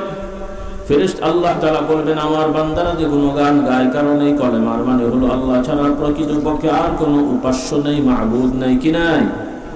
কথা বলেন। এখন কি আবার পাল্টে গেছে নাকি? হ্যাঁ, এখন তো মনে হচ্ছে এক একজনের এক এক ধরনের অর্থ যা চলছে আর কি। নাউজুবিল্লাহ, মুখে এখন কলেমা পড়লেও এখন ভাবসাব এরকম, ক্ষমতা ছাড়া আমাদের আর কিছু নাই। ক্ষমতার জন্য যা দরকার তাই করবো, নেমতে হলেও হবো, জামা পড়লেও হবে নাকি? ভাবসাব তো সেরকম মনে হচ্ছে। কি রাগ করছেন নাকি আপনারা? হ্যাঁ, কারণ এনাদের অনেকেই কলেমা শরীফ ভুল ব্যাখ্যা করে বলে এটাই সঠিক। কলেমার অনেক ব্যাখ্যা আছে, কিন্তু অনুবাদটা কি? লা ইলাহা ইল্লাল্লাহ, অনুবাদ শিখে নেন ভালো করে। এবং যদি কেউ এটাকে অপছন্দ করেন, দলিল সহ আমার সাথে যোগাযোগ করেন। খুব বড় অসুবিধা, আল্লাহ আমাদের হেদায়েত দান করুন। কলেমা শরীফের অর্থ লা ইলাহা ইল্লাল্লাহ, মানে হলো, পড়েন আমার সাথে, আল্লাহ তাআলা ছাড়া, তিনি ব্যতিরেকে সত্যিকার অর্থে আর কোনো উপাস্য নাই। বলেন, আর কোনো উপাস্য নাই, অর্থাৎ আর কোনো সত্তার কাছে আমাদের কোনো বিষয়ে আকুতি বিনতি প্রকাশ করা যাবে না। বাংলা ভাষাটা বুঝলেন তো? হ্যাঁ, এটা হচ্ছে কালেমার মূল অর্থ। এখন ব্যাখ্যা হলো আল্লাহকে একমাত্র রব মানবো, আল্লাহর আইন মানবো, এগুলো ব্যাখ্যা। কিন্তু কিছু লোকেরা অনুবাদ করে যে আল্লাহ ছাড়া আর কেউ হুকুমদাতা নাই, বিধানদাতা নাই। এগুলো তো অনুবাদ না, এগুলো ব্যাখ্যা। কথাটা বুঝেছেন? আল্লাহ আমাদেরকে তৌফিক দান করুন। কারণ আল্লাহ তাআলার আইন মানতে হবে, আবার সামাজিক ভাবেও কোরআন হাদিস অনুযায়ী রাষ্ট্র যদি কোনো আইন ঠিক করে, এই কথা খেয়াল করেন, কোরআন হাদিসে সব আছে, কিন্তু কোরআন হাদিসে সব জিনিসের নাম উল্লেখ নাই, সব জিনিস নাম ধরে ধরে বলা নাই। কিছু জিনিস আছে কোরআন হাদিসের নীতিতে সিদ্ধান্ত দিতে হয়। কথাটা বুঝলেন? সবাই সব বুঝবে না, কিন্তু মাশাআল্লাহ কিছু শিক্ষিত ভাইয়েরা আছেন, আপনারা খেয়াল করেন কথাগুলো। সেই হিসাবে যারা আমরা মানুষ এবং সমাজে যারা দায়িত্বশীল হবেন, তারাও কোরআন হাদিসের সাথে সাংঘর্ষিক না, কোরআন হাদিসের সাথে দ্বিমত নাই, কোরআন হাদিসের সাথে মিল আছে, এই রকম কোনো আইন কানুন যদি করে, তখন সেই আইনগুলো আমাদেরকে মানতে হয়। কি করতে হয়? মানতে হয়। এবং সেখানে যদি আমরা অঙ্গীকার করি, সেটা মানা আমাদের জন্য ফরজ হয়। কি হয় বলেন? ফরজ হয়। কথাটা বুঝাতে পেরেছি? এখন হুট করে যদি আপনি বলেন আল্লাহ ছাড়া আর কেউ আইন দিতে পারবে না, তার মানে কি আমরা আইন করতে পারবো না? হ্যাঁ, পারবো, কিন্তু কোরআন হাদিসের সাথে সাংঘর্ষিক হওয়া যাবে না। উদাহরণস্বরূপ, যেমন একটা আইন আছে, আপনি মোটরসাইকেল কিনেছেন, মেন রাস্তায় উঠলে সরকারিভাবে ট্রাফিক আইন আছে, কি মাথায় দিতে হবে? হ্যাঁ, কি আপনারা দেবেন না? কি বলেন? কোরআনে তো বলা নেই হেলমেট পরতে হবে, হাদিস তো বলা নেই হেলমেট পরতে হবে। তার মানে এই হেলমেটের আইন, এটা কি কোরআন বিরোধী, হাদিস বিরোধী? আবার আরেকজন সুফি সাহেব বললো আমরা পাগড়ি পরবো। কি বুঝলেন? তো পাগড়ি পরলে কি আর হেলমেটের কাজ হয় নাকি? তাহলে এই হেলমেট কোরআন হাদিস বিরোধী না। আর এখন যদি আমি হুজুর মানুষ, এখন পুলিশের সাথে ঝগড়া বাঁধিয়ে দিই, কোরআনে নাই হাদিসে নাই, আমি এই আইন মানবো না, কথা ঠিক হবে? পুলিশও বলবে ঠিক আছে আপনি আইন নিয়ে থাকেন, কিন্তু রাস্তায় উঠতে পারবেন। কি বল? তাহলে যেগুলো কোরআন হাদিসের সাংঘর্ষিক না, বরং সমাজের চাহিদা অনুযায়ী, প্রয়োজন অনুযায়ী রাষ্ট্র নির্ধারণ করবে, কোরআনের সাথে হাদিসের সাথে দ্বন্দ্ব হবে না, এই রকম আইন বানানো দরকার এবং মানাও দরকার। কথা ক্লিয়ার হয়েছে? আল্লাহ তাআলা আমাদের বোঝার তৌফিক দেন, বলুন আল্লাহুম্মা আমিন। এইভাবে লা ইলাহা ইল্লাল্লাহ, সুবহানাল্লাহ মানে হলো আল্লাহ তাআলা, তার প্রশংসা আমরা করছি, তিনি সর্ব ধরনের অংশীদারিত্বতা থেকে পুত পবিত্র, অর্থাৎ তার কোনো সৃষ্টি তার মতন কোনো বিষয়ে শক্তি ক্ষমতা রাখে না। শক্তি ক্ষমতা সর্বদিক থেকে আল্লাহ তাআলা, তিনি তার মতন, তিনি সকল শরিকানা থেকে মুক্ত। এর নাম হলো সুবহানাল্লাহ। বলুন সুবহানাল্লাহ। আমি সংক্ষেপে বলছি, আমার অনুরোধ থাকবে আপনারা ভাইয়েরা এবং মা বোনেরা দোয়ার পরে মাহফিল শেষে আপনারা স্কুলের পাশে বা গেটের কাছে আমার গাড়ি আছে, ওখানে বই পুস্তক আছে, ওখানে জিকিরগুলো আরবি লেখা আছে, আরবিগুলো আবার বাংলায় উচ্চারণ লেখা আছে, আবার অনুবাদ দেয়া আছে। কাজে আপনারা এগুলো পড়ে পড়েই নিজেরা বুঝতে পারবেন, শিখতে পারবেন এবং আমল করবেন, পুরুষ এবং নারী। ভয় নাই। আপনারা হয়তো চিন্তা করছেন যে আমরা তো মুরিদ হইনি, আমল কেমন করে করব?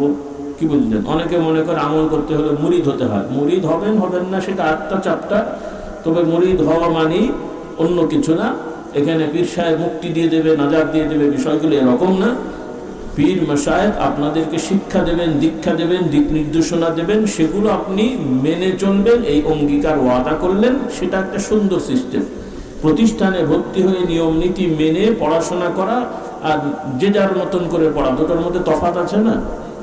তো ওই রকম আরও অনেক কিছু আছে, সেগুলো অল্প সময় আমি বলছি না, কারণ কিছু লোকেরা আছেন তারা পীর বিরোধী।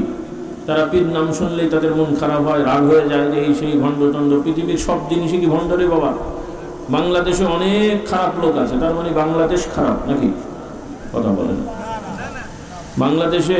বাংলাদেশ খারাপ, এই যে এত লোক খারাপ। তো পীর সাহেব নামধারীদের মধ্যে অনেক খারাপ আছে, সেটা আমরা জানি, কিন্তু তারপরেও আমরা পীর মুরিদি করি, যে কারণ ওই খারাপগুলো তারা থাকবেই। আর আমরা যদি চেষ্টা না করি ভালো হওয়ার, ভালো করার, তাহলে ওই খারাপদের একচেটিয়া বাজার হবে। আমরা নিষেধ করলে খারাপ বন্ধ হবে না, তখন আবার একচেটিয়া খারাপ হয়ে যাবে। কথাটা বোঝার চেষ্টা করেন। সেজন্য ঢালাওভাবে সব পীর খারাপ, পীর মুরিদি করা যাবে না, এমন টেন্ডেন্সি, এটা ভুল। কারণ আজকাল যারাও ভালো কথা বলছেন, হয়তো পীর মুরিদি পছন্দ হলো না, আপনি যতটুকু ইসলাম শিখেছেন, অনেকেরই খুঁজলে দেখা যাবে আপনার এই ইসলাম শেখার পেছনে আপনার বাবা, চাচা, দাদা বা কেউ না কারো অবদান আছে, আপনাকে মাদ্রাসায় দিয়েছে। আর এর ক্ষেত্রেও দেখা যায় কোনো না কোনো পীর মাশায়েখের অবদান আছে। তাদের হুকুম বা উৎসাহের কারণে আপনাকে মাদ্রাসায় দেওয়াতে আজকে আপনি আলেম হয়েছেন, না হলে হয়তো আপনিও হাফ প্যান্ট করে ঘুরে বেড়াতেন। কি কথাটাকে আমি ভুল বললাম? কাজে একটা বলতে গেলে, করতে গেলে একটু উপরের দিকে তাকিয়ে নেন। কথা বলতে হয় যে উপরে থুতু ফেললে নিজের গাড়িই পড়বে। আল্লাহ তাআলা আমাদেরকে এই বুঝগুলো দান করুন। অবশ্যই এই সমাজে অনেক ভণ্ড আছে, তবে সেই ভণ্ডদের বিরোধিতা করতে হলে বা ভণ্ডদের থেকে মানুষদেরকে বাঁচাতে হলে যারা সত্যবাদী, ভালো মানুষ, হক পীর মাশায়েখ, তাদের নিয়ে সমাজে খেদমত করলে ওইটা চাপে পড়বে, কমবে, অথবা কোথাও কোথাও বিলুপ্ত হবে। কিন্তু পৃথিবীব্যাপী বিলুপ্ত হবে না, কারণ শয়তান যতদিন আছে এই শয়তানি চলবে। কথা বুঝতে পারেন নাই? বিলুপ্ত হওয়াটা এত সহজ না, কমানো যেতে পারে, সেটা আল্লাহ তাআলা যদি করেন ইনশাআল্লাহ। কোথাও কোথাও হয়তো বিলুপ্ত হবে, হলেও সেটা একদিকে হলে আরেকদিকে হবে। তো যাই হোক, এই জিকিরগুলো আমরা নিজেরাও করব, মা বোনরাও করবেন। তো আল্লাহর নবী বলছেন, ফেরেশতারা বলবে, আল্লাহ আপনার বান্দারা এই জিকিরগুলো করে। আল্লাহ তাআলা প্রশ্ন করবেন, আমার বান্দারা যে আমার গুণগান করে, আমি ছাড়া উপাস্য নাই, ইলাহ নাই, এবং আমার কাছেই সবসময় চায়, সবসময় আকুতি মিনতি বিনতি প্রকাশ করে, এবং এই উদ্দেশ্যে তারা এখানে বসে আছে। অনেক লোকেরা তাদেরকে ক্রিটিসাইজও করছে, তারপরেও তারা ইয়াকিনের সহিত বসে আছে। তারা কেমন করে জানলো তারা কি চায়? তারা কি আমাকে দেখেছে? ফেরেশতারা বলবেন, রব্বুল আলামিন তারা দেখেনি। আল্লাহ তাআলা বলবেন, তারা যদি দেখতো কেমন হতো? আল্লাহ ফেরেশতারা বলবেন, রব্বুল আলামিন তারা যদি দুনিয়ায় থেকে আপনাকে দেখে ফেলতো, তাহলে তাদের এই জিকির, আজকার, তাসবিহ, তাহলিল, ইস্তিগফার আরো বেশি বেড়ে যেত। ওলামারা ব্যাখ্যা করেন, আল্লাহ নবী বলেন, দুনিয়ায় মানুষ যদি আল্লাহ তাআলাকে দেখে ফেলতো, তাহলে দুনিয়ায় কোনো মানুষই কোনো কাজ করতো না, শুধুমাত্র আল্লাহ তাআলাকে দেখার জন্যই সে ব্যস্ত থাকতো। সুবহানাল্লাহ। তাহলে দুনিয়া অচল হয়ে যেত, দুনিয়ার এই কার্যক্রম থাকতো না। আল্লাহ তাআলা তো দুনিয়া এই জন্য বানাননি। আল্লাহ তাআলা দুনিয়া বানিয়েছেন, মানুষ পাঠিয়েছেন। এই যে গতানুগতিক সিস্টেম, আমরা বিয়ে শাদী করবো, ঘর সংসার হবে, গরু ছাগল হাঁস মুরগি পালবো, খাবো, ব্যবহার করব, এই যে সিস্টেম, এগুলো কোনোটাই ইসলামে নিষেধ নাই। বরং এই সব কাজ ভালো করে, সুন্দর করে, আরাম করে করার হুকুম। বলুন সুবহানাল্লাহ। ইসলাম মানে জঙ্গলে চলে যাওয়া না, ইসলাম মানে না খেয়ে থাকা না, ইসলাম মানে নারী পুরুষ কেউ কারো কাছে না যাওয়া না। ইসলাম মানে হলো আপনার আমার সমাজের সব ধরনের চাহিদা, সব ধরনের মানবীয় নিত্য প্রয়োজনীয় যে চাহিদাগুলো আছে, এই সব নিয়ম চাহিদাগুলো, সব চাহিদাগুলো আল্লাহর আইনে সুন্দরভাবে করে সমাজে ভালো থাকা। বলুন সুবহানাল্লাহ। হ্যাঁ, রোজা মানে কি না থেকে থাকা? রোজা মানে কি খাবেন না নাকি? বরং রোজা মানে আমি উল্টো বলি, বেশি খাওয়া। কি বলেন? রোজা মানে কি কম খাওয়া না বেশি খাওয়া? বলেন তো, আপনারাই বলেন। এমনি দিন বেশি খান না রোজার দিন বেশি খান? রোজার দিনই বাজার খরচ হিসাব করে দেখেন তো, এমনি সময় যা বাজার খরচ হয়, আমার তো মনে হয় রোজার দিন সবারই কম বেশি কি হয়, বেশি হয়। খাওয়াও আগামীবার হিসাব করে দেখেন, আপনার রোজার আগের দিন আপনার ওয়েট কত, ঈদের দিন ওয়েটটা মেপেন তো, দেখেন তো বেড়েছে না কমেছে। বেশিরভাগ দিবেন বেড়ে গেছে, বেশিরভাগ। হ্যাঁ, কারণ আল্লাহ তাআলা কিছু সময় খাওয়া দাওয়া বন্ধ করার হুকুম থাকলেও যাতে আমার আল্লাহর বান্দারা কষ্ট না পায়, ক্ষতিগ্রস্ত না হয়, আল্লাহ তাআলা আবার কি করলেন, হুকুম করলেন প্রস্তুতি নেওয়ার জন্য, যে সেহরি খেয়ে রোজার প্রস্তুতি নেবে আর মগরব হওয়ার সাথে সাথে ইফতার করবে। তাহলে সুস্থ মানুষ সেহরি সুন্দরভাবে খেলে তাহলে অটোমেটিক কিছু একটু কষ্ট হলেও তার শরীর ভেঙে পড়বে না, অত বেশি কষ্ট হবে না, স্বাভাবিকভাবে সে রোজা রাখতে পারে, বলি আলহামদুলিল্লাহ। এবং এর মধ্যেও শারীরিক এবং মানসিক অনেক উপকার আছে, সেগুলো মেডিকেল সায়েন্সের ব্যাপার, ওগুলো আমাদের ঈমান আকীদা না, তবে এই ফায়দাগুলো আছে, বলি আলহামদুলিল্লাহ। কারণ ডক্টরদের মতে, কি বলে, চিকিৎসকদের মতে যে কিছু সময় পেটটাকে রেস্ট দিয়ে এবং বেশ কিছুদিন খাওয়া দাওয়া কন্ট্রোল করলে শরীরের যত ধরনের পয়জন টয়জন এগুলো থাকে এগুলো নষ্ট হয়ে যায়, শরীরটার ভেতরে খারাপ জিনিসগুলো ধ্বংস হয়ে যায়, শরীরের ভালো জিনিসগুলো শক্তিশালী হয়, বলুন সুবহানাল্লাহ। তো সেগুলো আমাদের উদ্দেশ্য না, তবে ফায়দাগুলো আছে। আবার উল্টো পাল্টা বুঝেন না, কারণ একদল লোকের আবার বেশি চালাক হয়ে বিজ্ঞানী হয়ে বৈজ্ঞানিক ব্যাখ্যা দিতে যে এখন বানিয়েছে নামাজ হচ্ছে এক্সারসাইজ, বলেন নাউজুবিল্লাহ। নামাজ কি এক্সারসাইজ? নামাজ অনুষ্ঠিত কি বলে আপনার কসরত। নামাজের উপকারিতা আছে, হাঁটুর, কোমরের, নার্ভের, ব্রেনের, এই উপকারিতাগুলো আছে। সিজদা করলে একরকম, রুকু করলে একরকম, এগুলো আছে। কিন্তু এগুলো কি আমাদের উদ্দেশ্য যে কোমরে ব্যথা, হাঁটু ব্যথা, আসেন আমরা একটু 2 রাকাত নামাজ পড়ি, তাই তাই হবে? ওগুলো আছে, কিন্তু নামাজ হবে কার জন্যে? কার সন্তুষ্টির জন্যে? আবার আর একদল লোক বেশি পণ্ডিত, তারা বলে জিহাদ হলো ইসলামের বড় জিনিস, কাজেই নামাজ হচ্ছে জিহাদের ট্রেনিং, যুদ্ধ করার জন্য ট্রেনিং নিচ্ছি। আল্লাহু আকবার, তাই তো নাকি? আচ্ছা, মুশকিলের কথা, হাসছি না আমি, এগুলো কুফরি কথা, ঈমান নষ্ট হয়ে যাবে। জিহাদ বড় ইবাদত, এটাকে অস্বীকার করার সুযোগ নেই, এটা প্রয়োজনীয় সামাজিক একটা ইবাদত, এটা প্রয়োজনীয়, সবসময় হয় না। যেটা অস্ত্রের জিহাদ, জিহাদের 2টো অংশ আছে, একটা হলো সশস্ত্র জিহাদ আর একটা হলো নিরস্ত্র জিহাদ। সশস্ত্র জিহাদের আরবিতে বলে কিতাল, হারব। আর জিহাদ এটা কমন শব্দ, অস্ত্র দিয়েও হতে পারে, অস্ত্র ছাড়াও হতে পারে, এগুলো হাদিস দ্বারাও প্রমাণিত, কোরআন দ্বারাও প্রমাণিত। হ্যাঁ, আরেকটা হলো সশস্ত্র। সশস্ত্র যুদ্ধ দরকার হলে সেটা করতে হয়, কখনো ফরজ হয়, কখনো নফল থাকে, কিন্তু সব সময় সব মানুষ করতে পারে না, দরকার হয় না। এই যে আপনারা এখন বসে আছেন, আপনার বাপ দাদা কেউ কি সশস্ত্র যুদ্ধ করেছেন? আপনি করেন না, আমি করি, করতে পারি বা দরকার হয়। বাংলাদেশের এখন এই সমাজে আমাদের কি অস্ত্র নিয়ে কারোর সাথে যুদ্ধের দরকার হচ্ছে? কাদের হচ্ছে? বর্তমান পৃথিবীতে কারা কারা করছে? ফিলিস্তিনের আমাদের ভাইয়েরা যুদ্ধ করছেন, আমাদের যাওয়ার সুযোগ নেই, তাই যেতে পারিনি। সুযোগ থাকলে আল্লাহ দিলে হয়তো যেতাম, সুযোগ নেই। তারা যুদ্ধ করছেন, তাদের সমাজের মানুষগুলোর উপরে আত্মরক্ষার জন্য ফরজ হয়ে গেছে, তারা করছেন, কিন্তু সব দেশে তো এটা নাই। আল্লাহ না করুক, আমরা চাই না যুদ্ধ, যুদ্ধ চাইতে নাই, তবে যুদ্ধ হয়ে গেলে, শুরু হলে তখন পালানোর সুযোগ নাই। আপনি দোয়া করতে পারেন না যে আর একটু যুদ্ধ হোক, আমি একটু যুদ্ধ করে শহীদ হব, না, এটা চাইতে যাওয়া নিষেধ, এটা চাওয়া নিষেধ। কিন্তু যুদ্ধ লেগে গেলে তখন পালানো যাবে না, তখন দৃঢ়তার সহিত মোকাবেলা করতে হবে, তখন পালানো বড় গুনাহ। তখন পালানো কি? ভয় পেয়ে গেলেন নাকি? যুদ্ধ লেগে গেলে ইচ্ছা করে তো লাগানো যাবে না, আর লেগে গেলে সেই যুদ্ধ থেকে পালিয়ে যাওয়া কঠিন গুনাহ, কবিরা গুনাহ, বড় অপরাধ। আল্লাহ তাআলা আমাদের এই বুঝগুলো দান করো। কিন্তু মুখে মুখে বড় বড় কথা বলে ইসলামের অন্যান্য বিধানকে খাটো করা এবং সেগুলোকে অপব্যাখ্যা করা, এটা খুব বড় ক্ষতির জিনিস, আমাদের ঈমান নষ্ট হয়ে যাবে। কারণ সালাত এটার জন্যই জিহাদ, বলুন সুবহানাল্লাহ। জিহাদ কেন করতে হয়েছে? কাফির হিজরত কেন করতে হয়েছে? মক্কা শরীফে রাসূলুল্লাহ সাল্লাল্লাহু আলাইহি ওয়াসাল্লাম সহ সাহাবায়ে কেরামদেরকে কাফের মুশরিকেরা নামাজ পড়তে দিত না, উন্মুক্ত জায়গায়, ঘরে গোপনে, সেটা তো ভিন্ন, তারপরে খোঁজ নিত। সমাজের নেতারা নামাজি লোকদেরকে কষ্ট দিত, সেজন্য আল্লাহ রাব্বুল আলামিন এরপরে ইসলামের বিভিন্ন জিনিস পালন করতে বাধা দিত এবং মারধর করত, নির্যাতন করত। গরিব অসহায় যারা দাস দাসী, এদেরকে নির্যাতন করতে এবং হত্যা করেছে। ইসলামের প্রথম শহীদ হচ্ছেন একজন নারী, কি নাম? সুমাইয়া রাদিয়াল্লাহু তাআলা আনহা। এভাবে অনেক সাহাবীদেরকে তারা হত্যা করেছে।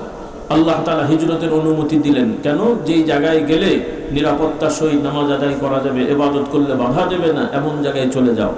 আল্লাহ হুকুম দিলেন, হিজরত হলো। রাসূলুল্লাহ সাল্লাল্লাহু আলাইহি ওয়াসাল্লাম হিজরত করলেন, কারণ তখন এদেরকে মোকাবেলা করে টিকে থাকা সম্ভব ছিল না। এক পর্যায়ে এরা ক্ষান্ত হলো না, মদিনা শরীফ পর্যন্ত তারা আক্রমণ করার পরিকল্পনা করে চলে গেল। আল্লাহ রাব্বুল আলামিন হুকুম দিয়ে দিলেন, কারণ এর মধ্যে মদিনা শরীফে রাসূলুল্লাহ সাল্লাল্লাহু আলাইহি ওয়াসাল্লাম সাহাবায়ে কেরামদেরকে নিয়ে মোটামুটি একটা শক্তিশালী রাষ্ট্র গঠন করে ফেলেছেন এবং শক্তিশালী একটা বাহিনী তার হয়ে গেছে, মানে সমাজ হয়ে গেছে। তখন রাসূলুল্লাহ সাল্লাল্লাহু আলাইহি ওয়াসাল্লামকে আল্লাহ তাআলা হুকুম দিলেন, আপনাকে এখন অনুমতি দিয়ে দেওয়া হলো। তারা যেহেতু অস্ত্র নিয়ে আক্রমণ করতে এসেছে, এখন আপনারাও অস্ত্র নিয়ে তাদের মোকাবেলা করার হুকুম আল্লাহ বলছেন আমি দিয়ে দিলাম। বলুন সুবহানাল্লাহ। কাজেই এই যুদ্ধ জিহাদের অনুমতি চলে আসলো। কাজেই যুদ্ধ জিহাদ ভালো জিনিস, লাগবে, দরকার হলে হবে, কিন্তু এটার উদ্দেশ্য হলো সমাজে স্বাধীনভাবে ইমানদাররা যেন ইবাদত বন্দেগী করতে পারে, কেউ যেন তাদের বাধা দিতে না পারে, এই পরিবেশটা সৃষ্টি করা এবং বজায় রাখাটা হলো জিহাদের উদ্দেশ্য। আর সেখানে আপনি আমি উল্টো করে ফেললাম যে যুদ্ধ করার জন্য নামাজ পড়ে ট্রেনিং নিয়ে আমরা, কথা মাথায় ঢুকে নিতে পারি। হ্যাঁ, নামাজের ব্যাপারে আল্লাহ বলেছেন, এটা তো আমি বলছি না। কোরআনে আল্লাহ কি বলেছেন নাকি যে নামাজ আমি জিহাদের জন্য বলেছি? আল্লাহ বলছেন, কুল ইন্না সালাতি ওয়া নুসুকি ওয়া মাহইয়ায়া ওয়া মামাতি লিল্লাহি রাব্বিল আলামিন। আল্লাহ তাআলা বলছেন, হে নবী আপনি বলুন, ইন্না সালাতি, নিশ্চয়ই আমার এই সালাত, আমার এই নামাজ, আমার এই সালাত এবং আমার নুসুক তথা কুরবানি, হজে যে কুরবানি দেওয়া হয়, নুসুক হয় নাকি? কদিন পরে বলেন কুরবানি হচ্ছে যে মুজাহিদদের খাওয়ার জন্য নাকি? কদিন পরে তাই ব্যাখ্যা দেবেন নাকি? তাহলে এই নুসুক, কুরবানি, হজ, এগুলো আল্লাহ তাআলা বলছেন, হে নবী আপনি বলুন এগুলো কিসের জন্য? আল্লাহ তাআলার সন্তুষ্টির উদ্দেশ্যে। কার উদ্দেশ্যে? জোরে বলেন, কার উদ্দেশ্যে? ইন্না সালাতি ওয়া নুসুকি ওয়া মাহইয়ায়া, আমার জীবন, এই যে আমরা বেঁচে আছি, কেন বেঁচে আছি? কথা বলে না, খাওয়ার জন্য। খাবো না নাকি? খেতে দোষ নেই। আমরা কি খাওয়ার জন্য বেঁচে আছি? কথাও বলছে না। রাগ করলেন? দোয়া করে শেষ করবো না বলবো কিছু সময়? এই যে আমরা খাওয়া দাওয়া করি, বলেন তো আমরা কি খাওয়ার জন্য বেঁচে আছি না বাঁচার জন্য খাই? হ্যাঁ, আমরা খাওয়ার জন্য বেঁচে আছি না বাঁচার জন্য খাই? বাঁচার জন্য আমরা খাই। আর যদি খাওয়ার জন্য বেঁচে থাকেন তাহলে তো মুশকিল। এখন যা কিছু হচ্ছে সব খাওয়ার জন্য হচ্ছে, যত গণতন্ত্র মন্ত্র এই সেই ঘোড়ার ডিম, ওগুলো সব মূল হচ্ছে খাই খাই খাই খাই খাই খাই। আসলে বাংলাদেশে আল্লাহ তাআলা বহু নিয়ামত দিয়েছেন, অনেক সম্পদ, এগুলো তো আপনারা অনেকে খুব একটা জানেন না, বোঝেন না। এই বেচারারা বুঝে গেছে, জেনে গেছে, একবার বসতে পারলেই মোটামুটি 14 গোষ্ঠীর অভাব করা যাবে। সেই জন্য কি হুজুর আর কি খেজুর, সবাই এখন কামড় মানে মরিয়া হয়ে গেছে, মুখে তারা ওগুলো বলতে পারে না। গণতন্ত্র রক্ষা করতে হবে, এই করতে হবে। আবার কিছু হুজুররা ইসলামের নাম ব্যবহার করছে, কি দিয়ে ইসলাম হবে ঘোড়ার ডিম আল্লাহ ভালো জানে। এখনই যদি চুরি চামারি শুরু করে তাহলে বসলে কি করবে? কি বুঝলেন? হ্যাঁ, রাগ করছেন আমার কথা? আমি কি মিথ্যে বলছি কথাগুলো? আল্লাহ হেদায়েত দান করুন, হেদায়েত দান করুন, বলুন আল্লাহুম্মা আমিন। অবশ্যই ভালো লোক আছে, নাহলে কিয়ামত হবে, তবে ভালো লোকের সংখ্যা খুবই কম। উল্লেখযোগ্য সব দলের মধ্যে এই ছেঁচড়াগুলো ঢুকে পড়েছে, এদের দ্বারাই এখন এই সব সমস্যা, এদের কন্ট্রোল করা কঠিন হয়ে যাচ্ছে। সংখ্যা তো অনেক, কে কার কথা শুনে রে বাবা? আল্লাহ আমাদের হেদায়েত দিন, বলুন আল্লাহুম্মা আমিন। তাহলে আমরা সমাজে আছি, থাকবো, ব্যবসা করব, চাকরি করব, সমাজে দায়িত্ব পালন করব, এগুলো কোনোটাই ইসলামে মানা নেই, কিন্তু এই সব করব আল্লাহর আইনে। কার আইনে? কার আইনে? কিন্তু আমরা করছি।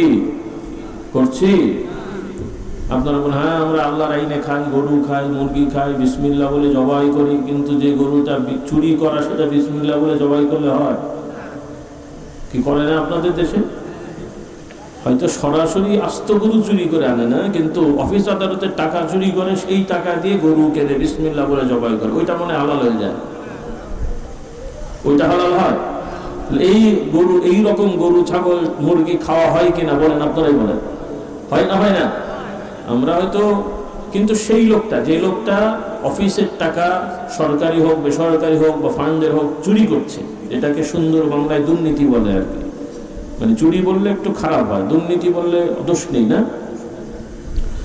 তো দুর্নীতি হোক চুরি হোক এটা তো অপরাধ না? অপরাধ না? তাহলে যারা এই টাকা পয়সা আত্মসাৎ করে সেই টাকায় গরু ছাগল হাঁস মুরগি অথবা চাল অথবা যদি খেজুরও খায়, সেই খেজুর যদি আবার মক্কা মদিনা থেকেও আনা হয়, হালাল খেলো না হারাম খেলো? কেমন হারাম? শুয়োর খাওয়া যেমন হারাম, কুকুর খাওয়া যেমন হারাম। আমরা খাই না, কিন্তু কিছু লোক খায় না? খায় না? কিছু লোক খায় না? অন্য ধর্মের লোকেরা শুয়োর খায়, কুকুর খায়। কারণ পৃথিবীর কিছু জাতি আছে সর্বভোগী, সব খায় এরা। সাপ, তারপরে ব্যাঙ, তারপরে ইঁদুর, যত আছে সব খায়। আবার কিছু লোক আছে তারা বলে আমরা পশু খাই না, বলে জীব হত্যা মহাপাপ, সেজন্য পশু খাওয়া যাবে না। এরকম কিছু লোক আছে, তারা মাছ খায় না, গোশত খায় না, দুধ ডিম এগুলো খায়। খায় না? খায় না? তো তাদের ভাষ্য হলো যে আমরা জীব হত্যা করবো না, জীব হত্যা মহাপাপ, আমরা সবজি খাবো, হ্যাঁ কি যেন নিরামিষ না কি যেন বলে আর কি, না এগুলো হবে। তো এখন আমি মানে বোঝার জন্য বলছি আর কি। তো তাদের কথাটা দাবি ঠিক আছে, তারা খায় না ভালো, কিন্তু এখন প্রশ্ন হলো যে তারা যে বলছে জীব হত্যা মহাপাপ, সেজন্য আমরা গরু ছাগল হাঁস মুরগি এগুলো খাই না, মাছ খাই না, কিন্তু আগে হয়তো অত সায়েন্স ছিল না, বিজ্ঞান মানুষ বুঝতো না, কিন্তু এখন তো বাস্তবতায় জানা গেছে বিজ্ঞানের থিওরিতে, যে এগ্রিকালচারে যা হয় তাতে, যে এখন যে এই যে গাছপালা তরুলতা এগুলোরও জীবন আছে বলে প্রমাণ হয়েছে। কি আছে? তাহলে আপনি যদি ধান গাছ কাটেন, ধানটা কাটেন, তাহলে মরল না বাঁচলো? কথা বল। কদু যদি কাটেন, মরল না বাঁচলো? অন্যান্য সবজি যখন কাটবেন, বেগুন টেগুন তুলবেন এবং কাটবেন, মরল না বাঁচলো? তাহলে সেগুলো তো খাওয়া যাবে না। কি বলেন? তেমন কি খাবে তাহলে? কি খাবেন তাহলে? মাটি আর ধুলোবালি আর একটু কিল ঘুষি, চিমটি থাপ্পড় এগুলোই আর কি, নাকি বলে? আসলে ওই দার্শনিক চিন্তা করে করে এমন দর্শন দিয়েছে, এই বেচারা এদেরকে আল্লাহ নিয়ামত দিয়েছে, বঞ্চিত করেছে। হ্যাঁ, কিন্তু আল্লাহ তাআলা আমাদের শিক্ষা দিয়েছেন কোনটা খেতে হবে, কোনটা খাওয়া যাবে না, লাগবে না, কোনটার কাজ কি, আল্লাহ তাআলা আমাদের শিক্ষা দিয়েছেন। কারণ এই যা আছে সব আমাদের কল্যাণে আল্লাহ সৃষ্টি করেছেন। সুবহানাল্লাহ। উহিল্লাত লাকুম বাহিমাতুল আনআম, গৃহপালিত যে সমস্ত পশু, হিংস্র না তথা এই যেগুলো আমরা হালাল পশু বলি, গরু ছাগল হাঁস মুরগি, এগুলো সংক্রান্ত ব্যাপারে আল্লাহ তাআলা বললেন যে এগুলো আমি তোমাদের জন্য হালাল করে দিয়েছি, এগুলো আমার নামে জবাই করে তোমরা খাবে, এতে কোনো অপরাধ নাই, কারণ এগুলো সৃষ্টি করেছি তোমাদের খাওয়ার জন্য, কল্যাণের জন্য। বলুন সুবহানাল্লাহ। আবার কিছু পশু সেগুলো সৃষ্টি হয়েছে তোমাদের এই পরিবেশটাকে ঠিক রাখার জন্য, তোমাদের মালপত্র টানার জন্য, ইত্যাদি ইত্যাদি ইত্যাদি ইত্যাদি। বলুন সুবহানাল্লাহ। কাজেই কোনটা কি করতে হবে আল্লাহ তাআলা আমাদের শিক্ষা দিয়েছেন, বলি আলহামদুলিল্লাহ। তাহলে আমরা বেঁচে আছি, খাওয়া দাওয়া সব করব আল্লাহর আইনে। আমরা আল্লাহর আইন মানছি না, কিছু মানছি কিছু মানছি না। বলছি আমরা হালাল খাই, কিন্তু কি খাই? গরু ছাগল খাই। শুধু গরু ছাগল খেলেই তো হবে না, আপনার উপার্জনটা হালাল হতে হবে, নাকি ও হালাল উপার্জন করলে চলবে না? আমরা যদি হালাল উপার্জন করি, বা আপনারা যদি সবাই, এমনি তো করছেন আলহামদুলিল্লাহ, সবাই যদি ইসলাম মেনে উপার্জন করেন, আপনারা মনে গরিব হয়ে যাবেন। গরিব হবেন না? তাহলে যেই ভাইটা আর এক ভাইয়ের জমি দখল করে চাষ করে এখন ইনকাম করছেন, ওইটা তো কমে যাবে, গরিব হয়ে যাবেন। যেই ভাইটা আর এক বোনের হক নষ্ট করে জালিয়াতি করে বিক্রি করে দিয়েছেন, জাল সই টিপ সই মেরে বিক্রি করে দিয়েছেন, উনি তো গরিব হয়ে যাবেন। কথা বল। হ্যাঁ, তো এইরকম চিজ সমাজে আছে না নেই? অধিকাংশ মা বোনেরা তাদের সম্পত্তি থেকে বঞ্চিত, আর সেই বঞ্চিত যারা করেছে তাদের অনেকেই আবার হাজি টাজি হয়ে আবার জব্বা লাগিয়ে সামনের কাতারে যে বসে থাকে। আবার আমাদের মতো হুজুরের মুরিদও হয়ে যায়, মনে করছে আমরা ঘাড়ে করে জান্নাতে নিয়ে চলে যাব। কি সুন্দর সিস্টেম নাকি! ফেরেশতারা দাড়ি দেখলেই ছেড়ে দেবে না? ফেরেশতারা টুপি দেখলেই ছেড়ে দেবে? অমুক তমুক পীর সাহেব ইসলামী দলের সদস্য হলেই ছেড়ে দেবে না রে বাবা। আল্লাহ তাআলা সব জানেন, সব দেখেন। কাজে পারিবারিক জুলুম, এর থেকে আমাদের বের হয়ে আসতে হবে। ইমানকে মজবুত করেন। আমার বাপের সম্পত্তি আমি ভাইও পাবো, আমার আরেক ভাইও পাবে, আমার বোনও পাবে। আল্লাহ যেভাবে দিয়েছেন ভাই বোন সবার সম্পত্তি সঠিকভাবে বন্টন করলে ওই বাড়িতে বরকত হবে। বলুন না সুবহানাল্লাহ। আর জুলুম করে হুজুরের পানি পড়া ছেটালেও বরকত, হ্যাঁ, আর একজনের জমি দখল করে সেইখানে বাড়ি করে পীর সাহেব বসিয়ে দোয়া করালেন, অনেক বরকত হবে তো। মাদ্রাসার হাফেজ সাহেব দিনে এসে খতম পড়ালেন, অনেক বরকত হবে তো। কোনো হাফেজ সাহেবও লাগবে না, হুজুরও লাগবে না। আপনার হক অধিকার, সেই জমিতে ঘর বাড়ি করেন, সেখানে নামাজ রোজা করেন, এমনি রহমতের ফেরেশতারা ওই বাড়ি পাহারা দেবে। বলুন না সুবহানাল্লাহ। আর জবরদখল করে আরেকজনের জমি জায়গায় ঘর বাড়ি করে খতম মতম পড়ে, বাবা ও গোনা ক্ষমা হবে না, বরকত আসবে না। কারণ ওই ঘরে আপনি কাঁদবেন, আল্লাহ রহমত দাও, বরকত দাও। আপনার বোনের জমি, ভাইয়ের জমি, আরেকজনের জমি, ওই বেটাও আল্লাহর কাছে দোয়া করবে, আল্লাহ এই বেটা আমার জমি কেড়ে নিয়েছে, ও আমার বাপের হক নষ্ট করেছে, এভাবে দোয়া করতে থাকবে। দুটো দোয়াই আল্লাহর কাছে যাবে, কারটা কবুল হবে? হ্যাঁ, ওই মাজলুম, ওই বোন, আমার যে বোনটা বাপের সম্পদ থেকে বঞ্চিত হলো, যে ভাইটা বাপের সম্পদ বঞ্চিত হলো, যে পাড়া প্রতিবেশী তার নিজের হক থেকে বঞ্চিত হলো জাল দলিলের মাধ্যমে, অথবা আমার নেতা আছে ও বেচারার দাপট দিয়ে ওকে সরিয়ে দিল, এই যে কাজগুলো করলাম, আমার বাড়িতে কিয়ামত পর্যন্ত অভিশাপ লেগে থাকবে। ছেলে মেয়ে ডিগ্রিওয়ালা হলেও অমানুষ হবে। হচ্ছে না হচ্ছে না বলেন? ছেলে মানুষ শুধু মাদ্রাসা স্কুল কলেজে পড়ালেই হয় না, বিলেতে আমেরিকা ইউরোপ অক্সফোর্ড ইউনিভার্সিটিতে পড়ালেই হবে না। গোড়া যদি ঠিক না হয়, ও ডিগ্রি ঠিক হয়তো হবে, কিন্তু মানুষ হবে না, মানুষ নামক জানোয়ার হবে। এই জন্যে পারিবারিক জুলুম থেকে আমাদের ফিরে আসতে হবে। যার যার অধিকার তাকে দিয়ে দিতে হবে, এতে আল্লাহ বরকত দেবেন। বোনদের অধিকার দিয়ে দেবেন। যে বোন নিতে চাইবে না, হাদিয়া দিলে আপনি নেন, অথবা এক জায়গায় বন্টন সমস্যা হলে আরেক জায়গায় দেন, কিন্তু কাউকে বঞ্চিত করা যাবে না। আল্লাহ আমাদের হেদায়েত দান করুন। এগুলো ইসলামের আলো, কোরআনের আলো। এগুলো বাস্তবায়ন করতে করতে দেখবেন যে সমাজটা পরিবর্তন হয়ে গেছে। বলি আলহামদুলিল্লাহ। কারণ রাসূলুল্লাহ সাল্লাল্লাহু আলাইহি ওয়াসাল্লাম শিক্ষা দেন, দুনিয়ায় যে ব্যক্তি 1 বিঘা জমিও আরেকজনের অন্যায়ভাবে দখল করবে, কিয়ামতের ময়দানে আল্লাহ তাআলা এটাকে বহুগুণ বাড়িয়ে তার মাথার উপরে, ঘাড়ের উপরে চাপিয়ে দেবেন। সম্ভব এটা বহন করা? কথা বলে না। তার মানে এগুলো কিয়ামতে আমাদের জন্য বোঝা হয়ে যাবে, জান্নাতে যাওয়ার জন্য বাধা হয়ে যাবে। কাজে এই ধরনের কার্যকলাপ যেন আমরা না করি। আল্লাহ তাআলা আমাদের হেফাজত করুন, বলুন আল্লাহুম্মা আমিন। তাহলে ভাইরা, দুনিয়া আমরা খাবো দাবো, ঘর সংসার করব, বিয়ে শাদী করব, সন্তান আদি পরিচালনা করব, কিন্তু বিধান হবে কার? এই যে বেঁচে আছি এর নাম হলো যে আমাদের জীবনটা হলো আল্লাহর জন্য উৎসর্গিত হবে। কার জন্যে? আবার মৃত্যুটাও হবে আল্লাহর জন্যে। মৃত্যুও যখন হবে আল্লাহর আইনে চলতে চলতে আমরা মারা যাব। দুনিয়ার কোনো মানুষের দালালি করে, মানুষের গোলামি করে মরব না। আমার বর্তমান সমাজের যুবকদের একটা বড় অংশকে, আমাদের ভাইদের একটা বড় অংশকে বিভিন্ন দলের নামে নেতারা তাদেরকে অন্যায় পথে ব্যবহার করে, তাদের জীবন নিয়ে ছিনিমিনি খেলে। আমাদের বহু সন্তানেরা তাদের খপ্পরে পড়ে তাদের জীবন দিয়েছে, আহত হয়েছে, নিহত হয়েছে। হয়েছে না হয় নাই? তাহলে আপনাদের সন্তানদের এই জন্য আল্লাহ দুনিয়ায় পাঠিয়েছেন। মদখোর, জুয়াখোর, লম্পট, চরিত্রহীন নেতা, তাদের কর্মসূচিতে বাস্তবায়ন করতে যে এরা মার খেলো, খুন হলো, এর জন্য আমাদেরকে আল্লাহ বানিয়েছেন। খবরদার, আমার যুবকদের বলতে চাই, এই ধরনের গতানুগতিক যে সকল দলের লোকেরা কারণে অকারণে কর্মসূচি দিয়ে মারামারি, খুনাখুনিতে লাগায়, তাদের এই ধরনের কর্মসূচিতে আমাদের সন্তানদেরকে আমরা যেতে দেবো না। রাজি আছি ইনশাআল্লাহ? কি রাগ করলেন আমার কথায়? কারণ এগুলো আমাদের কোনো কল্যাণে আসবে না, এগুলো তাদের স্বার্থে তারা ব্যবহার করে। আমাদের ছেলে মেয়েদেরকে মার খাইয়ে তারা গদি বালিশ দখল করে তারা নিজেদের আখের গুছায়। তো এগুলো কি আমরা বুঝি না? বুঝবো না? এগুলো করতে দেওয়া যাবে? আল্লাহ আমাদের হেদায়েত দান করুন।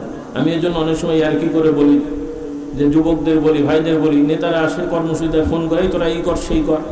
তা আমি বলি যে ভাই, আপনারা উল্টো বলবেন যে স্যার আপনার পক্ষে আমরা আছি, ঠিক আছে, কিন্তু আপনার পক্ষ হয়ে মারামারি তো আমরা করবো। গদিতে তো আপনি বসবেন, হালু আপনি খাবেন, এটা কেমন হলো?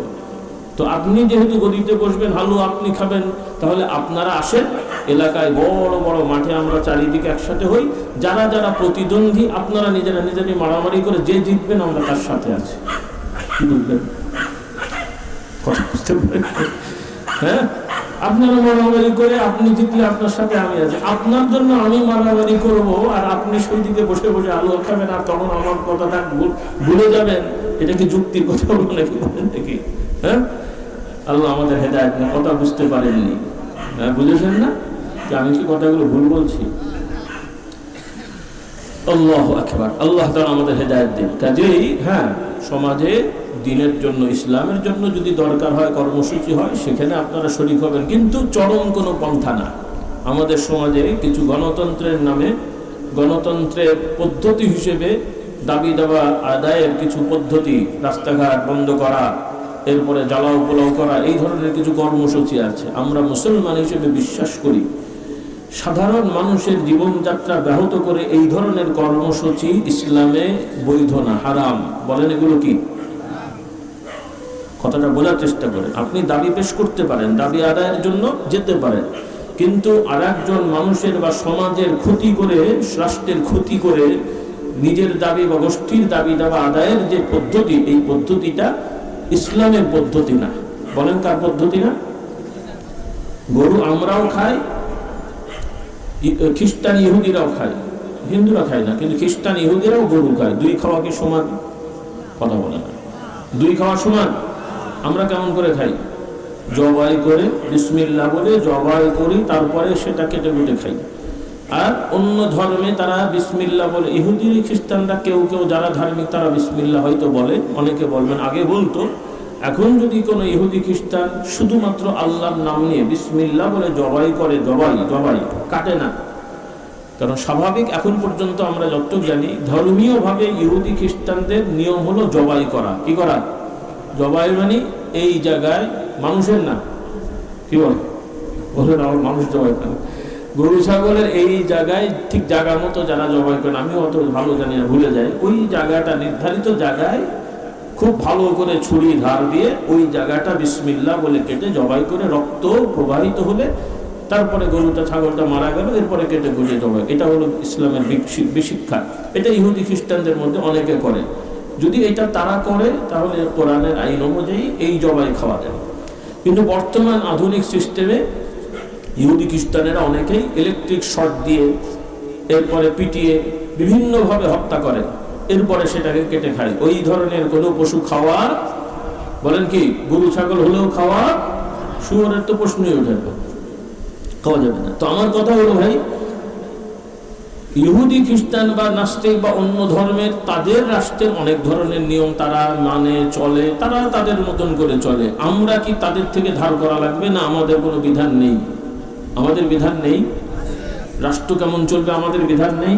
আমাদের সরকার থেকে বা কর্তৃপক্ষ থেকে দাবি দাবা কেমন করে আদায় করতে হবে আমাদের বিধান নাই।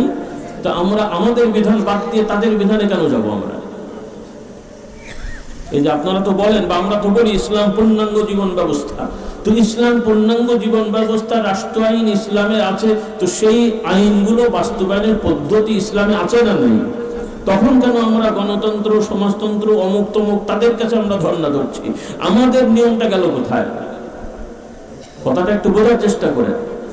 আমরা আমাদের নিয়মে চলবো, রাজি আছি ইনশাআল্লাহ। আমাদের বলতে ইসলামের আইনে চলবো। ইসলাম কিভাবে আমাদের শিক্ষা দেয়, কর্তৃপক্ষের সাথে কেমন আচরণ হবে, রাষ্ট্রপ্রধানের সাথে কেমন আচরণ হবে, কি নিয়মে আমরা রাষ্ট্রপ্রধান বা কর্তৃপক্ষ নির্ধারণ করব, কোরআন হাদিস এগুলো আছে। একদিনে তো আমি সব বলতে পারছি না, সেজন্য আপনাদের আহ্বান করবো এগুলো আপনারা একটু শিখবেন। শুধু আপনাদের তো দোষ নেই, গতানুগতিক চলছে। আপনারাও নামাজি রোজাদার মানুষেরাও এই অন্ধের মতন এই দল সেই দল করে মারামারি খুনাখুনিতে লিপ্ত হয়ে যাচ্ছে।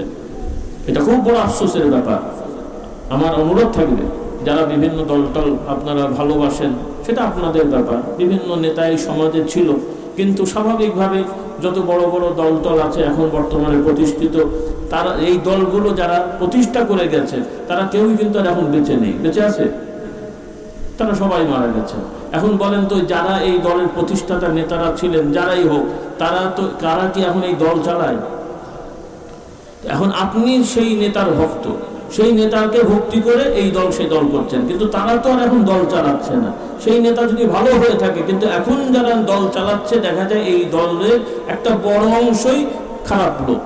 এখন আপনি ওই নেতার মহব্বতে খারাপ লোকদের পেছনে চলছেন, এটা কি ভালো কাজ? কথাটা বলেন একটু ভালো করে। বুঝলাম আপনি ওই নেতা ভালো, ওই নেতা তো বাবা এখন দল চালাচ্ছে না, সেও তো আর এখন ইলেকশনে আসে নাই। এখন যে চালাচ্ছে সে তো আর ভালো লোক না। যে এলাকায় ভালো লোক না, আপনি সেই ইমানদার না নামাজি লোক হয়ে আপনি এই খারাপ লোকটার পেছনে দৌড়ালে কি আপনার ইমান ঠিক থাকলো? নিজের বিবেককে একটু প্রশ্ন করেন। হ্যাঁ, আপনার ওই দল ভালো, নেতা ভালো, আপনার দলের লোকটাও যদি ভালো হয় আপনি থাকেন, আমি মানা করছি না, যে দলই হোক। কারণ আমরা আপনাদের দেশের বা ভারতের বা কোনো দেশেরই এই গতানুগতিক কোনো দলের সাথে আমরা দালালিও করি না, কারোর সাথে ব্যক্তিগত আমাদের শত্রুতাও নেই। আমরা কোরআন সুন্নাহর পথে চলি, দ্বীন ইসলামের সাথে যারা আছে আমরা তাদের সাথে আছি। দ্বীন ইসলাম না মানলে, ওই ইসলামের নামে দল করলে ওর 14 গোষ্ঠীর সাথে আমি নেই। কি কথা ঠিক কিনা? শুধু নাম ব্যবহার করলে তো হবে না, আপনাকে কাজটা তো ইসলামের করতে হবে। এখন একজন যদি দাড়ি লেখে চুরি করে, তার মানে আমি শাস্তি দেবো না নাকি? কথা বলেন না। বিশিষ্ট মুত্তাকি চোর নাকি বলেন? মুত্তাকি চোর হলে শাস্তি কি বন্ধ থাকবে? আর একজন ক্লিন শেপ লোক চুরি করেনি, তাকে ধরে শাস্তি দেওয়া যাবে? দাড়ি মুখে রাখলে যে ফেরেশতা হয়ে যাবেন তা তো বলা যাবে না। এখন ইসলামের নাম ব্যবহার করে যদি আপনারা শিরককে সহযোগিতা করেন, বেদাতকে সহযোগিতা করেন, তখন আপনাকে আমাকে হয়ে করে বলতে হবে, আর না করলে বলবেন ইসলাম সমর্থন করে না। কথা কি ঠিক হলো? আল্লাহ আমাদের হেদায়েত দান করুন। এখন যা চলছে আল্লাহ হেদায়েত দান করুক, ইনশাল্লাহ হবে না, কিন্তু আমি রসিকতা করে বা রাগ করে বলছি, কদিন পরে কি আমাদেরকে শুনতে হবে যে এই দেশে এখন হালাল মত চলবে? কি বলেন? একটা হলো হারাম মত আর একটা হলো হালাল মত। কদিন পরে দেখবেন যে আবার নাউজুবিল্লাহ এটা হলো ইসলামী মন্দির, সেখানে আমরা হুজুররা যাই, সেখানে আবার হুজুররা একটু গীতা পাঠ করে আসি, ইসলামী মন্দির নাকি? কি কদিন পরে তাই হবে? তাহলে এগুলো কি হচ্ছে? এগুলো উদারতা, এগুলোর নাম উদারতা? এগুলোর নাম সামাজিক সম্প্রীতি। সামাজিক সম্প্রীতি কি? অন্যান্য ধর্মের লোকেরা তারা তাদের রেওয়াজ রীতি পালন করবে, আমরা বাধা দেবো না, ডিস্টার্ব করবো না। মানুষ হিসেবে একজন অমুসলিমও যদি গরিব হয় আমরা সহযোগিতা করতে পারি, ঘর বানিয়ে দিতে পারি, খাবার দিতে পারি, কিন্তু তারা আল্লাহর সাথে শিরক করবে ধর্মীয় অনুষ্ঠানে, সেখানে আমি সহযোগিতা করা যাওয়া, এটা কোনো মুমিন মুসলমানের কাজ হয় না। কি রাগ করছেন আপনারা? সে যে কারণেই হোক সহযোগী, মানে একটা হলো প্রশাসন ডিউটি করা, সেটা ভিন্ন জিনিস, জিনিসগুলো আমাদের বুঝতে হবে। কিন্তু এগুলো যদি গুলিয়ে ফেলি তাহলে তো আমি যদি গোলাই, আমি যদি ওইরকম উল্টো পাল্টা করি তো সাধারণ মানুষ তো আরো গোলাবে। আমি পীর সাহেব যদি আর একজনের পূজাতে যাই তাহলে আমার ছেলেরা তো পূজা করা শুরু করবে রে বাবা। কথাটা বোঝার চেষ্টা করেন, কারণ ওদের কাছে এটা হালকা হয়ে যাবে। কিন্তু ইসলামের বিধানে চুরি ডাকাতি তো হারাম আছেই, গুনাহ আছেই, এগুলোর থেকেও বড় অপরাধ হচ্ছে আল্লাহর সাথে শরীক করা, এবং আল্লাহর সাথে শরীক যেখানে হয় সেই জায়গায় সহযোগিতা করা। বলুন নাউজুবিল্লাহ। কথাগুলো আমি বুঝতে পারলাম। আল্লাহ তাআলা আমাদের হেদায়েত দিন, বলুন আল্লাহুম্মা আমিন। তো আমার ভাইরা, ফেরেশতারা বলবেন আল্লাহ এরা আপনাকে দেখেনি, আপনাকে জান্নাতও দেখেনি, জাহান্নামও দেখেনি। আল্লাহ তাআলা বলবেন আমার বান্দারা আমাকে না দেখে, জান্নাত না দেখে, জাহান্নাম না দেখে আমার গুণগান, আমার তাসবিহ তাহলিলে ব্যস্ত আছে, আমার কাছেই তারা চাইছে, আমার কাছে তারা অপরাধ থেকে ক্ষমা চাইছে। তোমরা সাক্ষী থাকো, আমি এই বান্দাদের জীবনের সব গুনাহ অপরাধগুলো ক্ষমা করে দিলাম। কথা মনে আছে না ভুলে গেছেন? এই যে ক্ষমা পেলেন কোথায়? যে আল্লাহর জিকিরে বসে, কোরআনের মজলিসে বসে। এই যে আজকে আমরা বসেছি, আমরা আশা করতে পারি যদি আমরা নিয়ত ঠিক, মানে আমাদের ইয়াকিন ঠিক থাকে, আল্লাহ তাআলা আমাদেরকে ইনশাআল্লাহ ক্ষমা করে দেবেন। বলুন আলহামদুলিল্লাহ, বলুন আলহামদুলিল্লাহ। আবার আর একটা এক্সট্রা জিনিস আছে, আমি বাড়িয়ে বলছি না। ইসলামের সব জিনিসের নিয়ত আগে ঠিক করতে হয়, ইচ্ছাটা ঠিক করতে হয়, না হলে ওই ইবাদত কবুল হয় না। যেমন আপনি যদি জোহরের সময় যে নিয়ত করেন যে আমি আসরের নামাজ পড়ছি, হবে? কি হবে? নামাজটা এমনি মানে ফালতু হয়ে গেল, মানে বারবার হলো। আপনাকে আবার নিয়ত করে কি করতে হবে? নামাজ পড়তে হবে।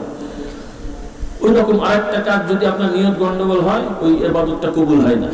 কিন্তু আল্লাহ তাআলা একটা বিশেষ ছাড় দিয়েছেন যে কোরআন হাদিসের মজলিসে, জিকিরের মজলিসে যদি কেউ বসে, তার যদি নিয়ত সঠিক নাও থাকে, নিয়ত যদি সঠিক নাও থাকে, অর্থাৎ জিকিরের মজলিস হচ্ছে অন্য মানুষরা জিকিরের জন্য গেছে, কিন্তু ও বেচারা অন্য এক কারণে গেছে।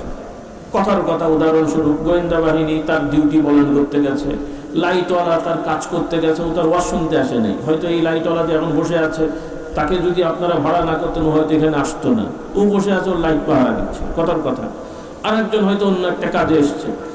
তাহলে এরা মুসলমানের সন্তান, কিন্তু উদ্দেশ্য ওয়াজ শোনা জিকির করা না থাকলেও যেহেতু এদের সাথে বসেছে, হুজুরের সাথে সুবহানাল্লাহ আলহামদুলিল্লাহ পড়েছে, আল্লাহ তাআলা আশা করা যায় এবং হাদিসের ভাষা অনুযায়ী এদেরকেও ওই ক্ষমার ভেতরে ফেলে দেবেন। আমার কথা না, হাদিসের কথা। সুবহানাল্লাহ পড়ে। কাজেই আপনারা এভাবে সহজে আল্লাহর কাছে ক্ষমা পেয়ে যাবেন। শয়তান কি খুশি হবে? কথা বলেন না। শয়তান কি খুশি হবে? সেজন্য দেখা যাবে শয়তান আপনারা যাতে ক্ষমা না পান সেজন্য ওয়াজের মাহফিল নষ্ট করে দেবে, জিকিরের মাহফিল নষ্ট করে দেবে। হ্যাঁ, আমরা এগুলো থেকে বিরত থাকবো। রাজি আছি ইনশাআল্লাহ? আল্লাহ তাআলা আমাদের কবুল করুন, বলুন আল্লাহুম্মা আমিন। তো আমার ভাইদের মা বোনদের বলি, আসুন আমরা জীবনটাকে গড়ি। আর পদ্ধতি হলো এখন থেকে আমরা আমাদের সন্তানদেরকে, আপনাদের মোটামুটি সবারই অনেকেরই ছেলে মেয়ে আছে, নাতি পৌত্ররা আছে, এখন থেকে আমরা উদ্যোগ নিই। আমাদের পরবর্তী প্রজন্ম, আমাদের ছেলে মেয়েরা, আমরা তাদেরকে চেষ্টা করব, যারা নতুন করে স্কুল কলেজে ভর্তি হবে বা হয়েছে, এখন থেকে কিছু সিদ্ধান্ত নিতে হবে আপনাদের। এগুলোকে আপনারা হালকা করে দেখেন না, মনে করেন না হুজুরের বলার কথা বলে গেল আমরা চলি, এরকম না। একটু গুরুত্ব দেন। সামনে যে অবস্থা হচ্ছে খুব ভয়ঙ্কর, কারণ এই সমাজে বিভিন্ন ধর্মের মানুষ বসবাস করে। তাদের সংখ্যা কম হলেও আমাদের সাথে তারা মিলেমিশে থাকে। স্কুল কলেজে তারাও পড়ে, আমরাও পড়ি, আমাদের ছেলেমেয়েরাও পড়ে। আর এভাবে দেখা যায় অধিকাংশ কলেজ ইউনিভার্সিটি হলো সহশিক্ষা, কো এডুকেশন, ছেলে মেয়ে একসাথে পড়ে।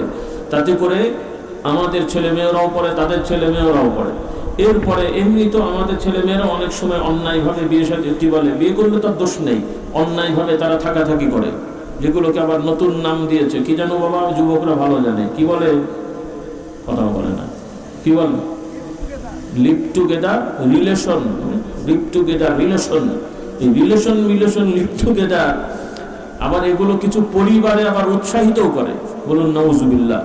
মাঝে মাঝে ফেসবুক ইউটিউবে আবার দেখা যায় তারা আবার বক্তব্য দেয়, সাক্ষাৎকার দেয় যে তার মা এতে খুব একটা, তার মা বলেছে একটু সাবধানে থাকতে, নাউজুবিল্লাহ, এরকম কথাবার্তা, বলুন নাউজুবিল্লাহ।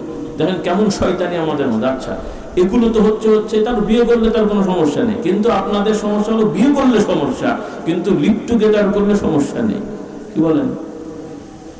এখন হয়ে গেছে বিয়ে করলে সমস্যা আর লিভ টুগেদার করলে সমস্যা নেই, মানে উল্টো শয়তানি হয়েছে। প্রথম কথা হলো এই সহশিক্ষাটা, এই পরিবেশটা হারাম পরিবেশ। বলেন কি পরিবেশ? কারণ যুবক যুবতী ছেলে মেয়ে পাশাপাশি বসবে, কাছাকাছি বসবে, কে পাহারা দেবে বাবা?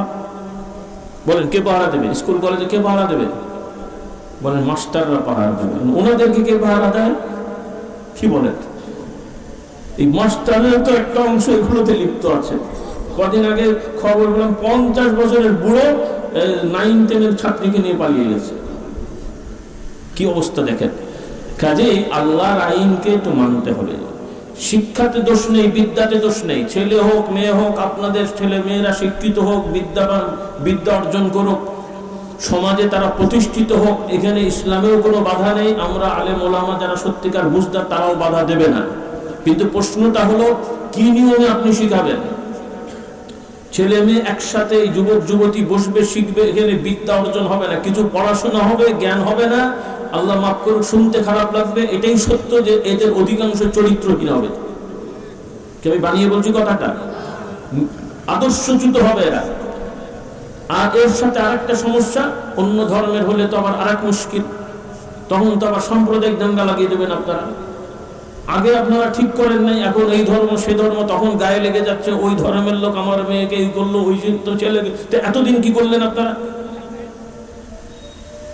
কিন্তু এই 16, 17, 18, 16 বছরের ছেলে মেয়েরা ওকে ধর্ম দেওয়া জাত এগুলো বোঝে না? মাথায় আছে না পরিবেশে আছে? আর বুঝলেও এই পরিবেশে এরা কন্ট্রোল করতে পারে? কথাগুলো বোঝেন আপনারা।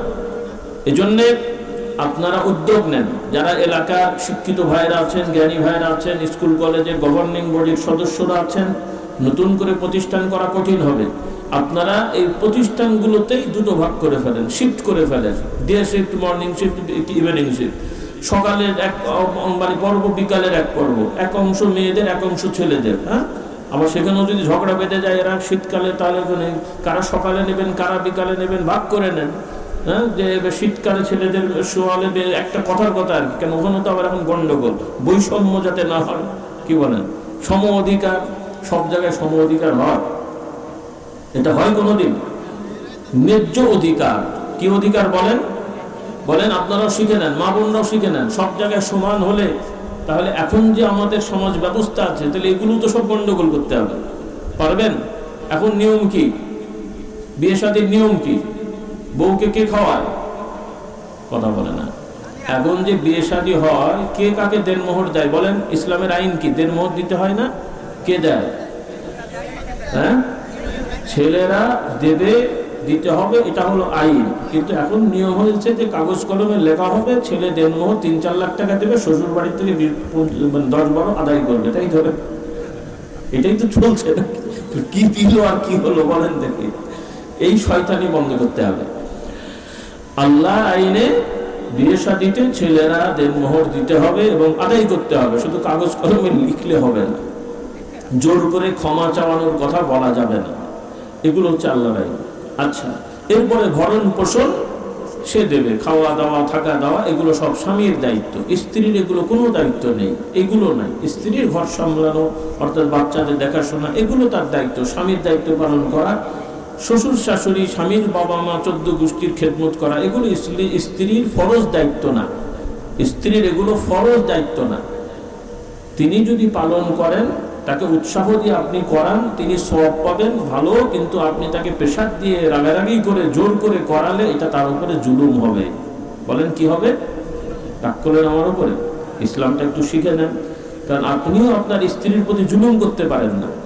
আপনার বাবা মার সেবা আপনি করবেন, আপনার স্ত্রীকে উৎসাহ দিয়ে করাতে পারেন, কিন্তু জুলুম করে করানো যাবে না। হ্যাঁ, মা বোনরা আপনারাও করবেন। আপনার মা বাবা যেমন আছেন, আপনি তো মা বাবার কাছে থাকতে পারেন না, আপনার শ্বশুর শাশুড়িকেও মা বাবার মতন খেদমত করলে ইনশাল্লাহ আপনার মা বাবার খেদমত করার মতন সব আল্লাহ তাআলা ইনশাল্লাহ দান করবেন। বলুন সুবহানাল্লাহ।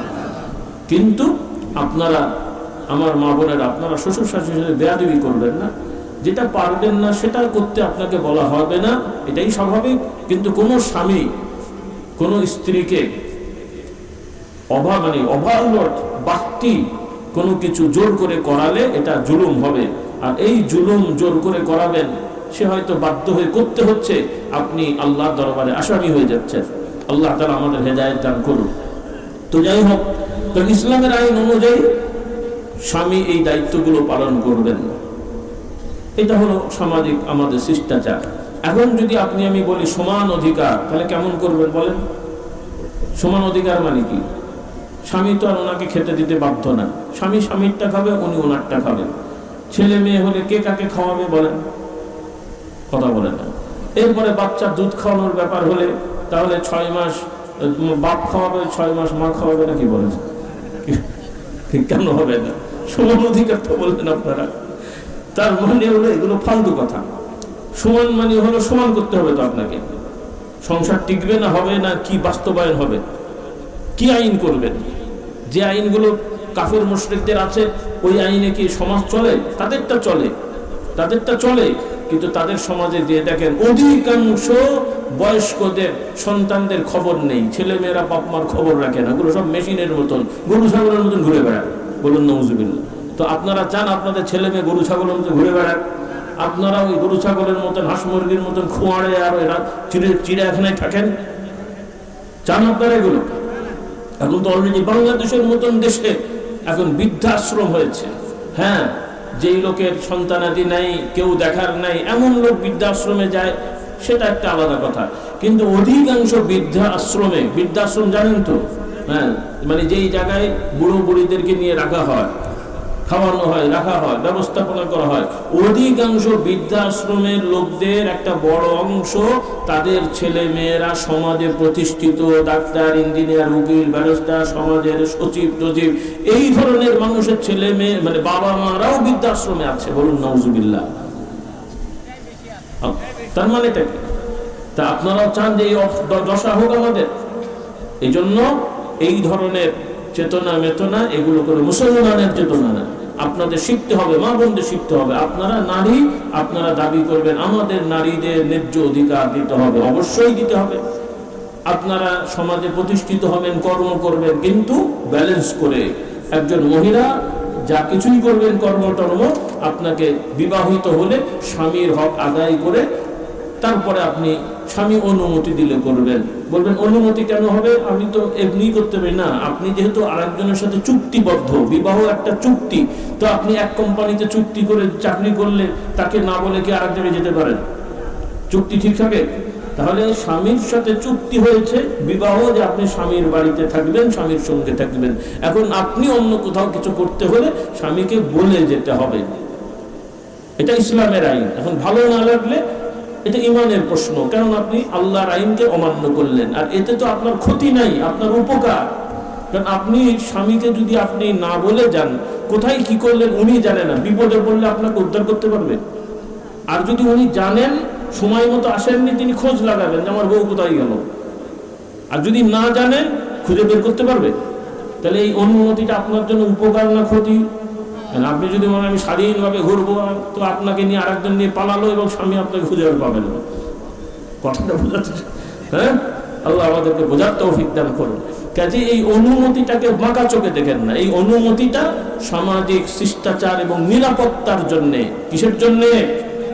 নিরাপত্তার জন্য। যেমন মাথায় হেলমেট দেওয়া হয় নিরাপত্তার জন্য। নাকি আপনারা চিন্তা করেন যে সরকারের সাথে আপনাদের গন্ডগোল আছে, এই জন্য বিরোধী দলের মাথায় হেলমেট দিয়ে বোঝা চাপিয়ে দিয়েছে নাকি? হ্যাঁ, হেলমেট কি বিরোধী দলের বোঝা? এটা আপনার মাথা যেন ঠিক থাকে সেই জন্য হেলমেটটা পরানো হয়েছে, এটা বোঝা চাপানো হয় নাই। কাজে আল্লাহ তাআলা যে আইনগুলো দিয়েছেন, এগুলো সমাজের আমাদের পুরুষদের, নারীদের নিরাপত্তা এবং শিষ্টাচারের জন্য দিয়েছেন। এগুলোকে বাঁকা চোখে দেখলে টোটাল সমাজটা বরবাদ হয়ে যাবে, বরবাদ হয়ে যাবে। তখন সন্তান নিয়ে টানাটানি শুরু হবে। আপনার সন্তান পর্দাপশিদা না থাকলে স্বামীর মধ্যে সন্দেহ ঢুকবে, তখন সে তার সন্তানকে অস্বীকার করবে। তখন একে আবার ডিএনএ টেস্ট করো, তারপরে আবার ও যদি আবার পয়সা দিয়ে যদি আলাদা রিপোর্ট দেয়, তখন আবার আর এক মামলা চলেন। কি বুঝলেন? তখন ছেলে নিয়ে ও বলবে আমার ছেলে, বলবে আমার ছেলে না। এরকম মামলাও হয়েছে। স্বামী বলছে আমার ছেলে না, স্ত্রী বলছে এটা ওর ছেলে। কেন? সন্দেহ হয়েছে, পর্দাপশিদা নাই, ওই ঘোরাঘুরি করেছে, সন্দেহ ঢুকে গেছে ওর মধ্যে। এখন কে ছাড়াবে বলেন? হুজুরের পানি পড়া না গলার তাবিজ? বলেন, গলার তাবিজ দিয়ে হয় না পানি পড়া দিয়ে হয়? আল্লাহ আমাদের হেদায়েত দান করুন। সেজন্য পর্দাপশিদা মানতে হবে। রাজি আছি ইনশাআল্লাহ? আমার আগে হুজুর এগুলো ইসলামের আগে এগুলো শিখবেন, আপনারা মানবেন। তো যাই হোক, আমার অনুরোধ, আপনার হাই স্কুলগুলোকে 2 শিফট করেন। হাই স্কুলগুলোকে 2 শিফট করেন, মেয়েদের শিফট, ছেলেদের শিফট। এবং মেয়েদের শিফটে আপনারা মেয়ে টিচার বেশি রাখেন, মেয়ে টিচার বেশি রাখেন। ছেলেদের শিফটে মহিলা কমিয়ে দেন। কারণ যুবতী মহিলারা এই যুবক ছেলেদেরকে পড়াতে গেলে, অথবা যে বয়সীরই হোক, পরিবেশের একটা জটিলতা আসবেই। আমরা তো মানুষ, পীর সাহেব হুজুর বলে তার কিছু বুঝি না তা না, হ্যাঁ, সমস্যা আসবেই। কাজে এগুলো আপনারা আইন কানুন করে ঠেকাতে পারবেন না, এগুলো বিশৃঙ্খলা হবেই। কাফের মুশরিকদের ঈমান আকীদা নেই, তাদের বাঁচবেচার নাই, তাদের দেশে এগুলো অনেক কিছুই হয়, সেগুলো আর আমার মুখে বলা যাবে না। কিন্তু আপনি আমি মুমিন মুসলমান, আমাদের দেশের পরিবেশে এইগুলো করতে দেওয়া যাবে? এগুলো হতে দেওয়া যাবে?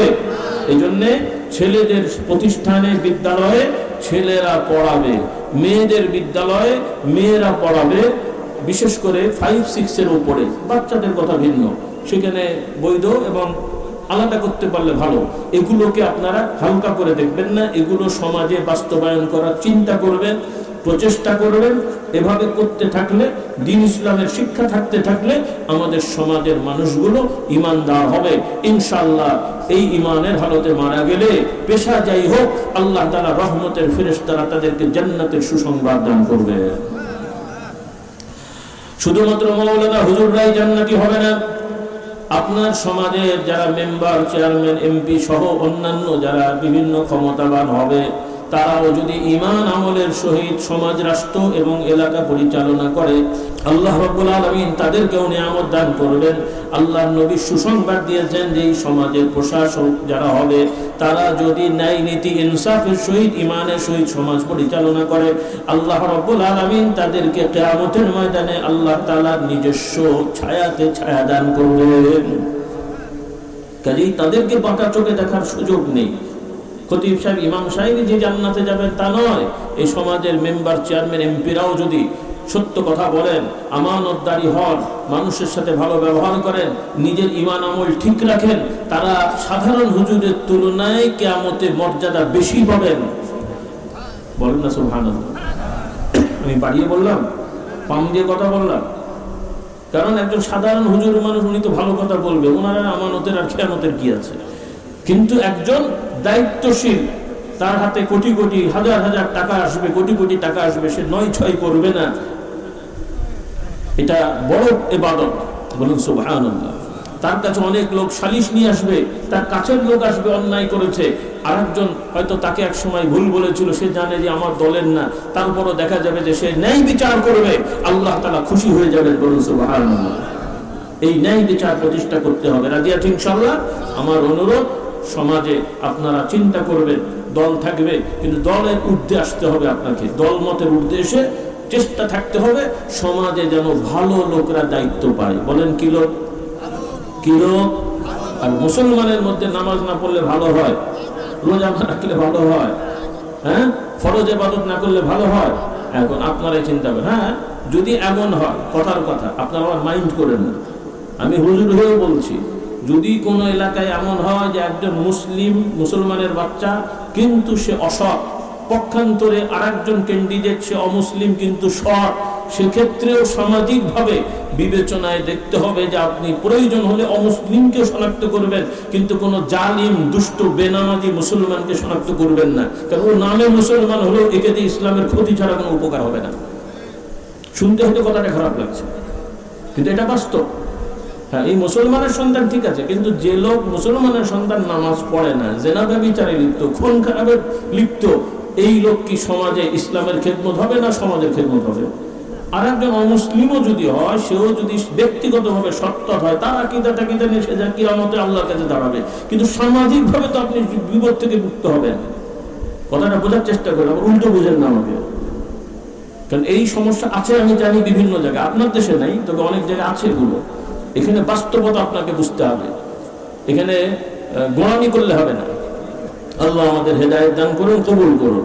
তো যাই হোক, অনেক বেশি কথা বলে ফেলেছি, যেহেতু ভাইয়েরা আগ্রহ করেছেন প্রতিবার যেন আসা হয়, সেজন্য আমি আর আজকের কথা বাড়াচ্ছি না, যেহেতু আগামী বছর তো আবার আসতে হবে, কারণ সব আজকে বলে ফেললে আবার আগামী বছর কি বলবো বলেন দেখি। তো আপনারাই আগামী বছরের জন্য কিছু ঠিক করে রাখেন, কি কি কথা আমি বললে ভালো হয়, আপনারা নোট করে আমাকে দিয়ে, যদি আল্লাহ নিয়ে আসেন ইনশাআল্লাহ আসবো ইনশাআল্লাহ, নাকি বলেন? হ্যাঁ, মনে হয় লোক থাকবে না।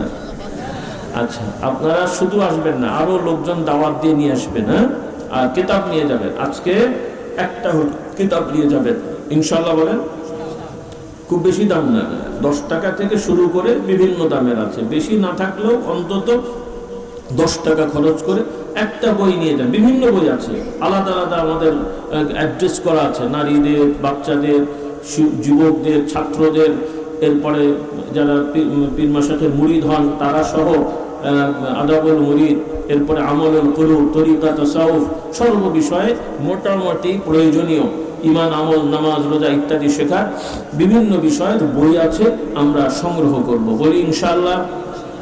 আল্লাহ যেন আমাদের তৌফিক দেন। বলুন আল্লাহ।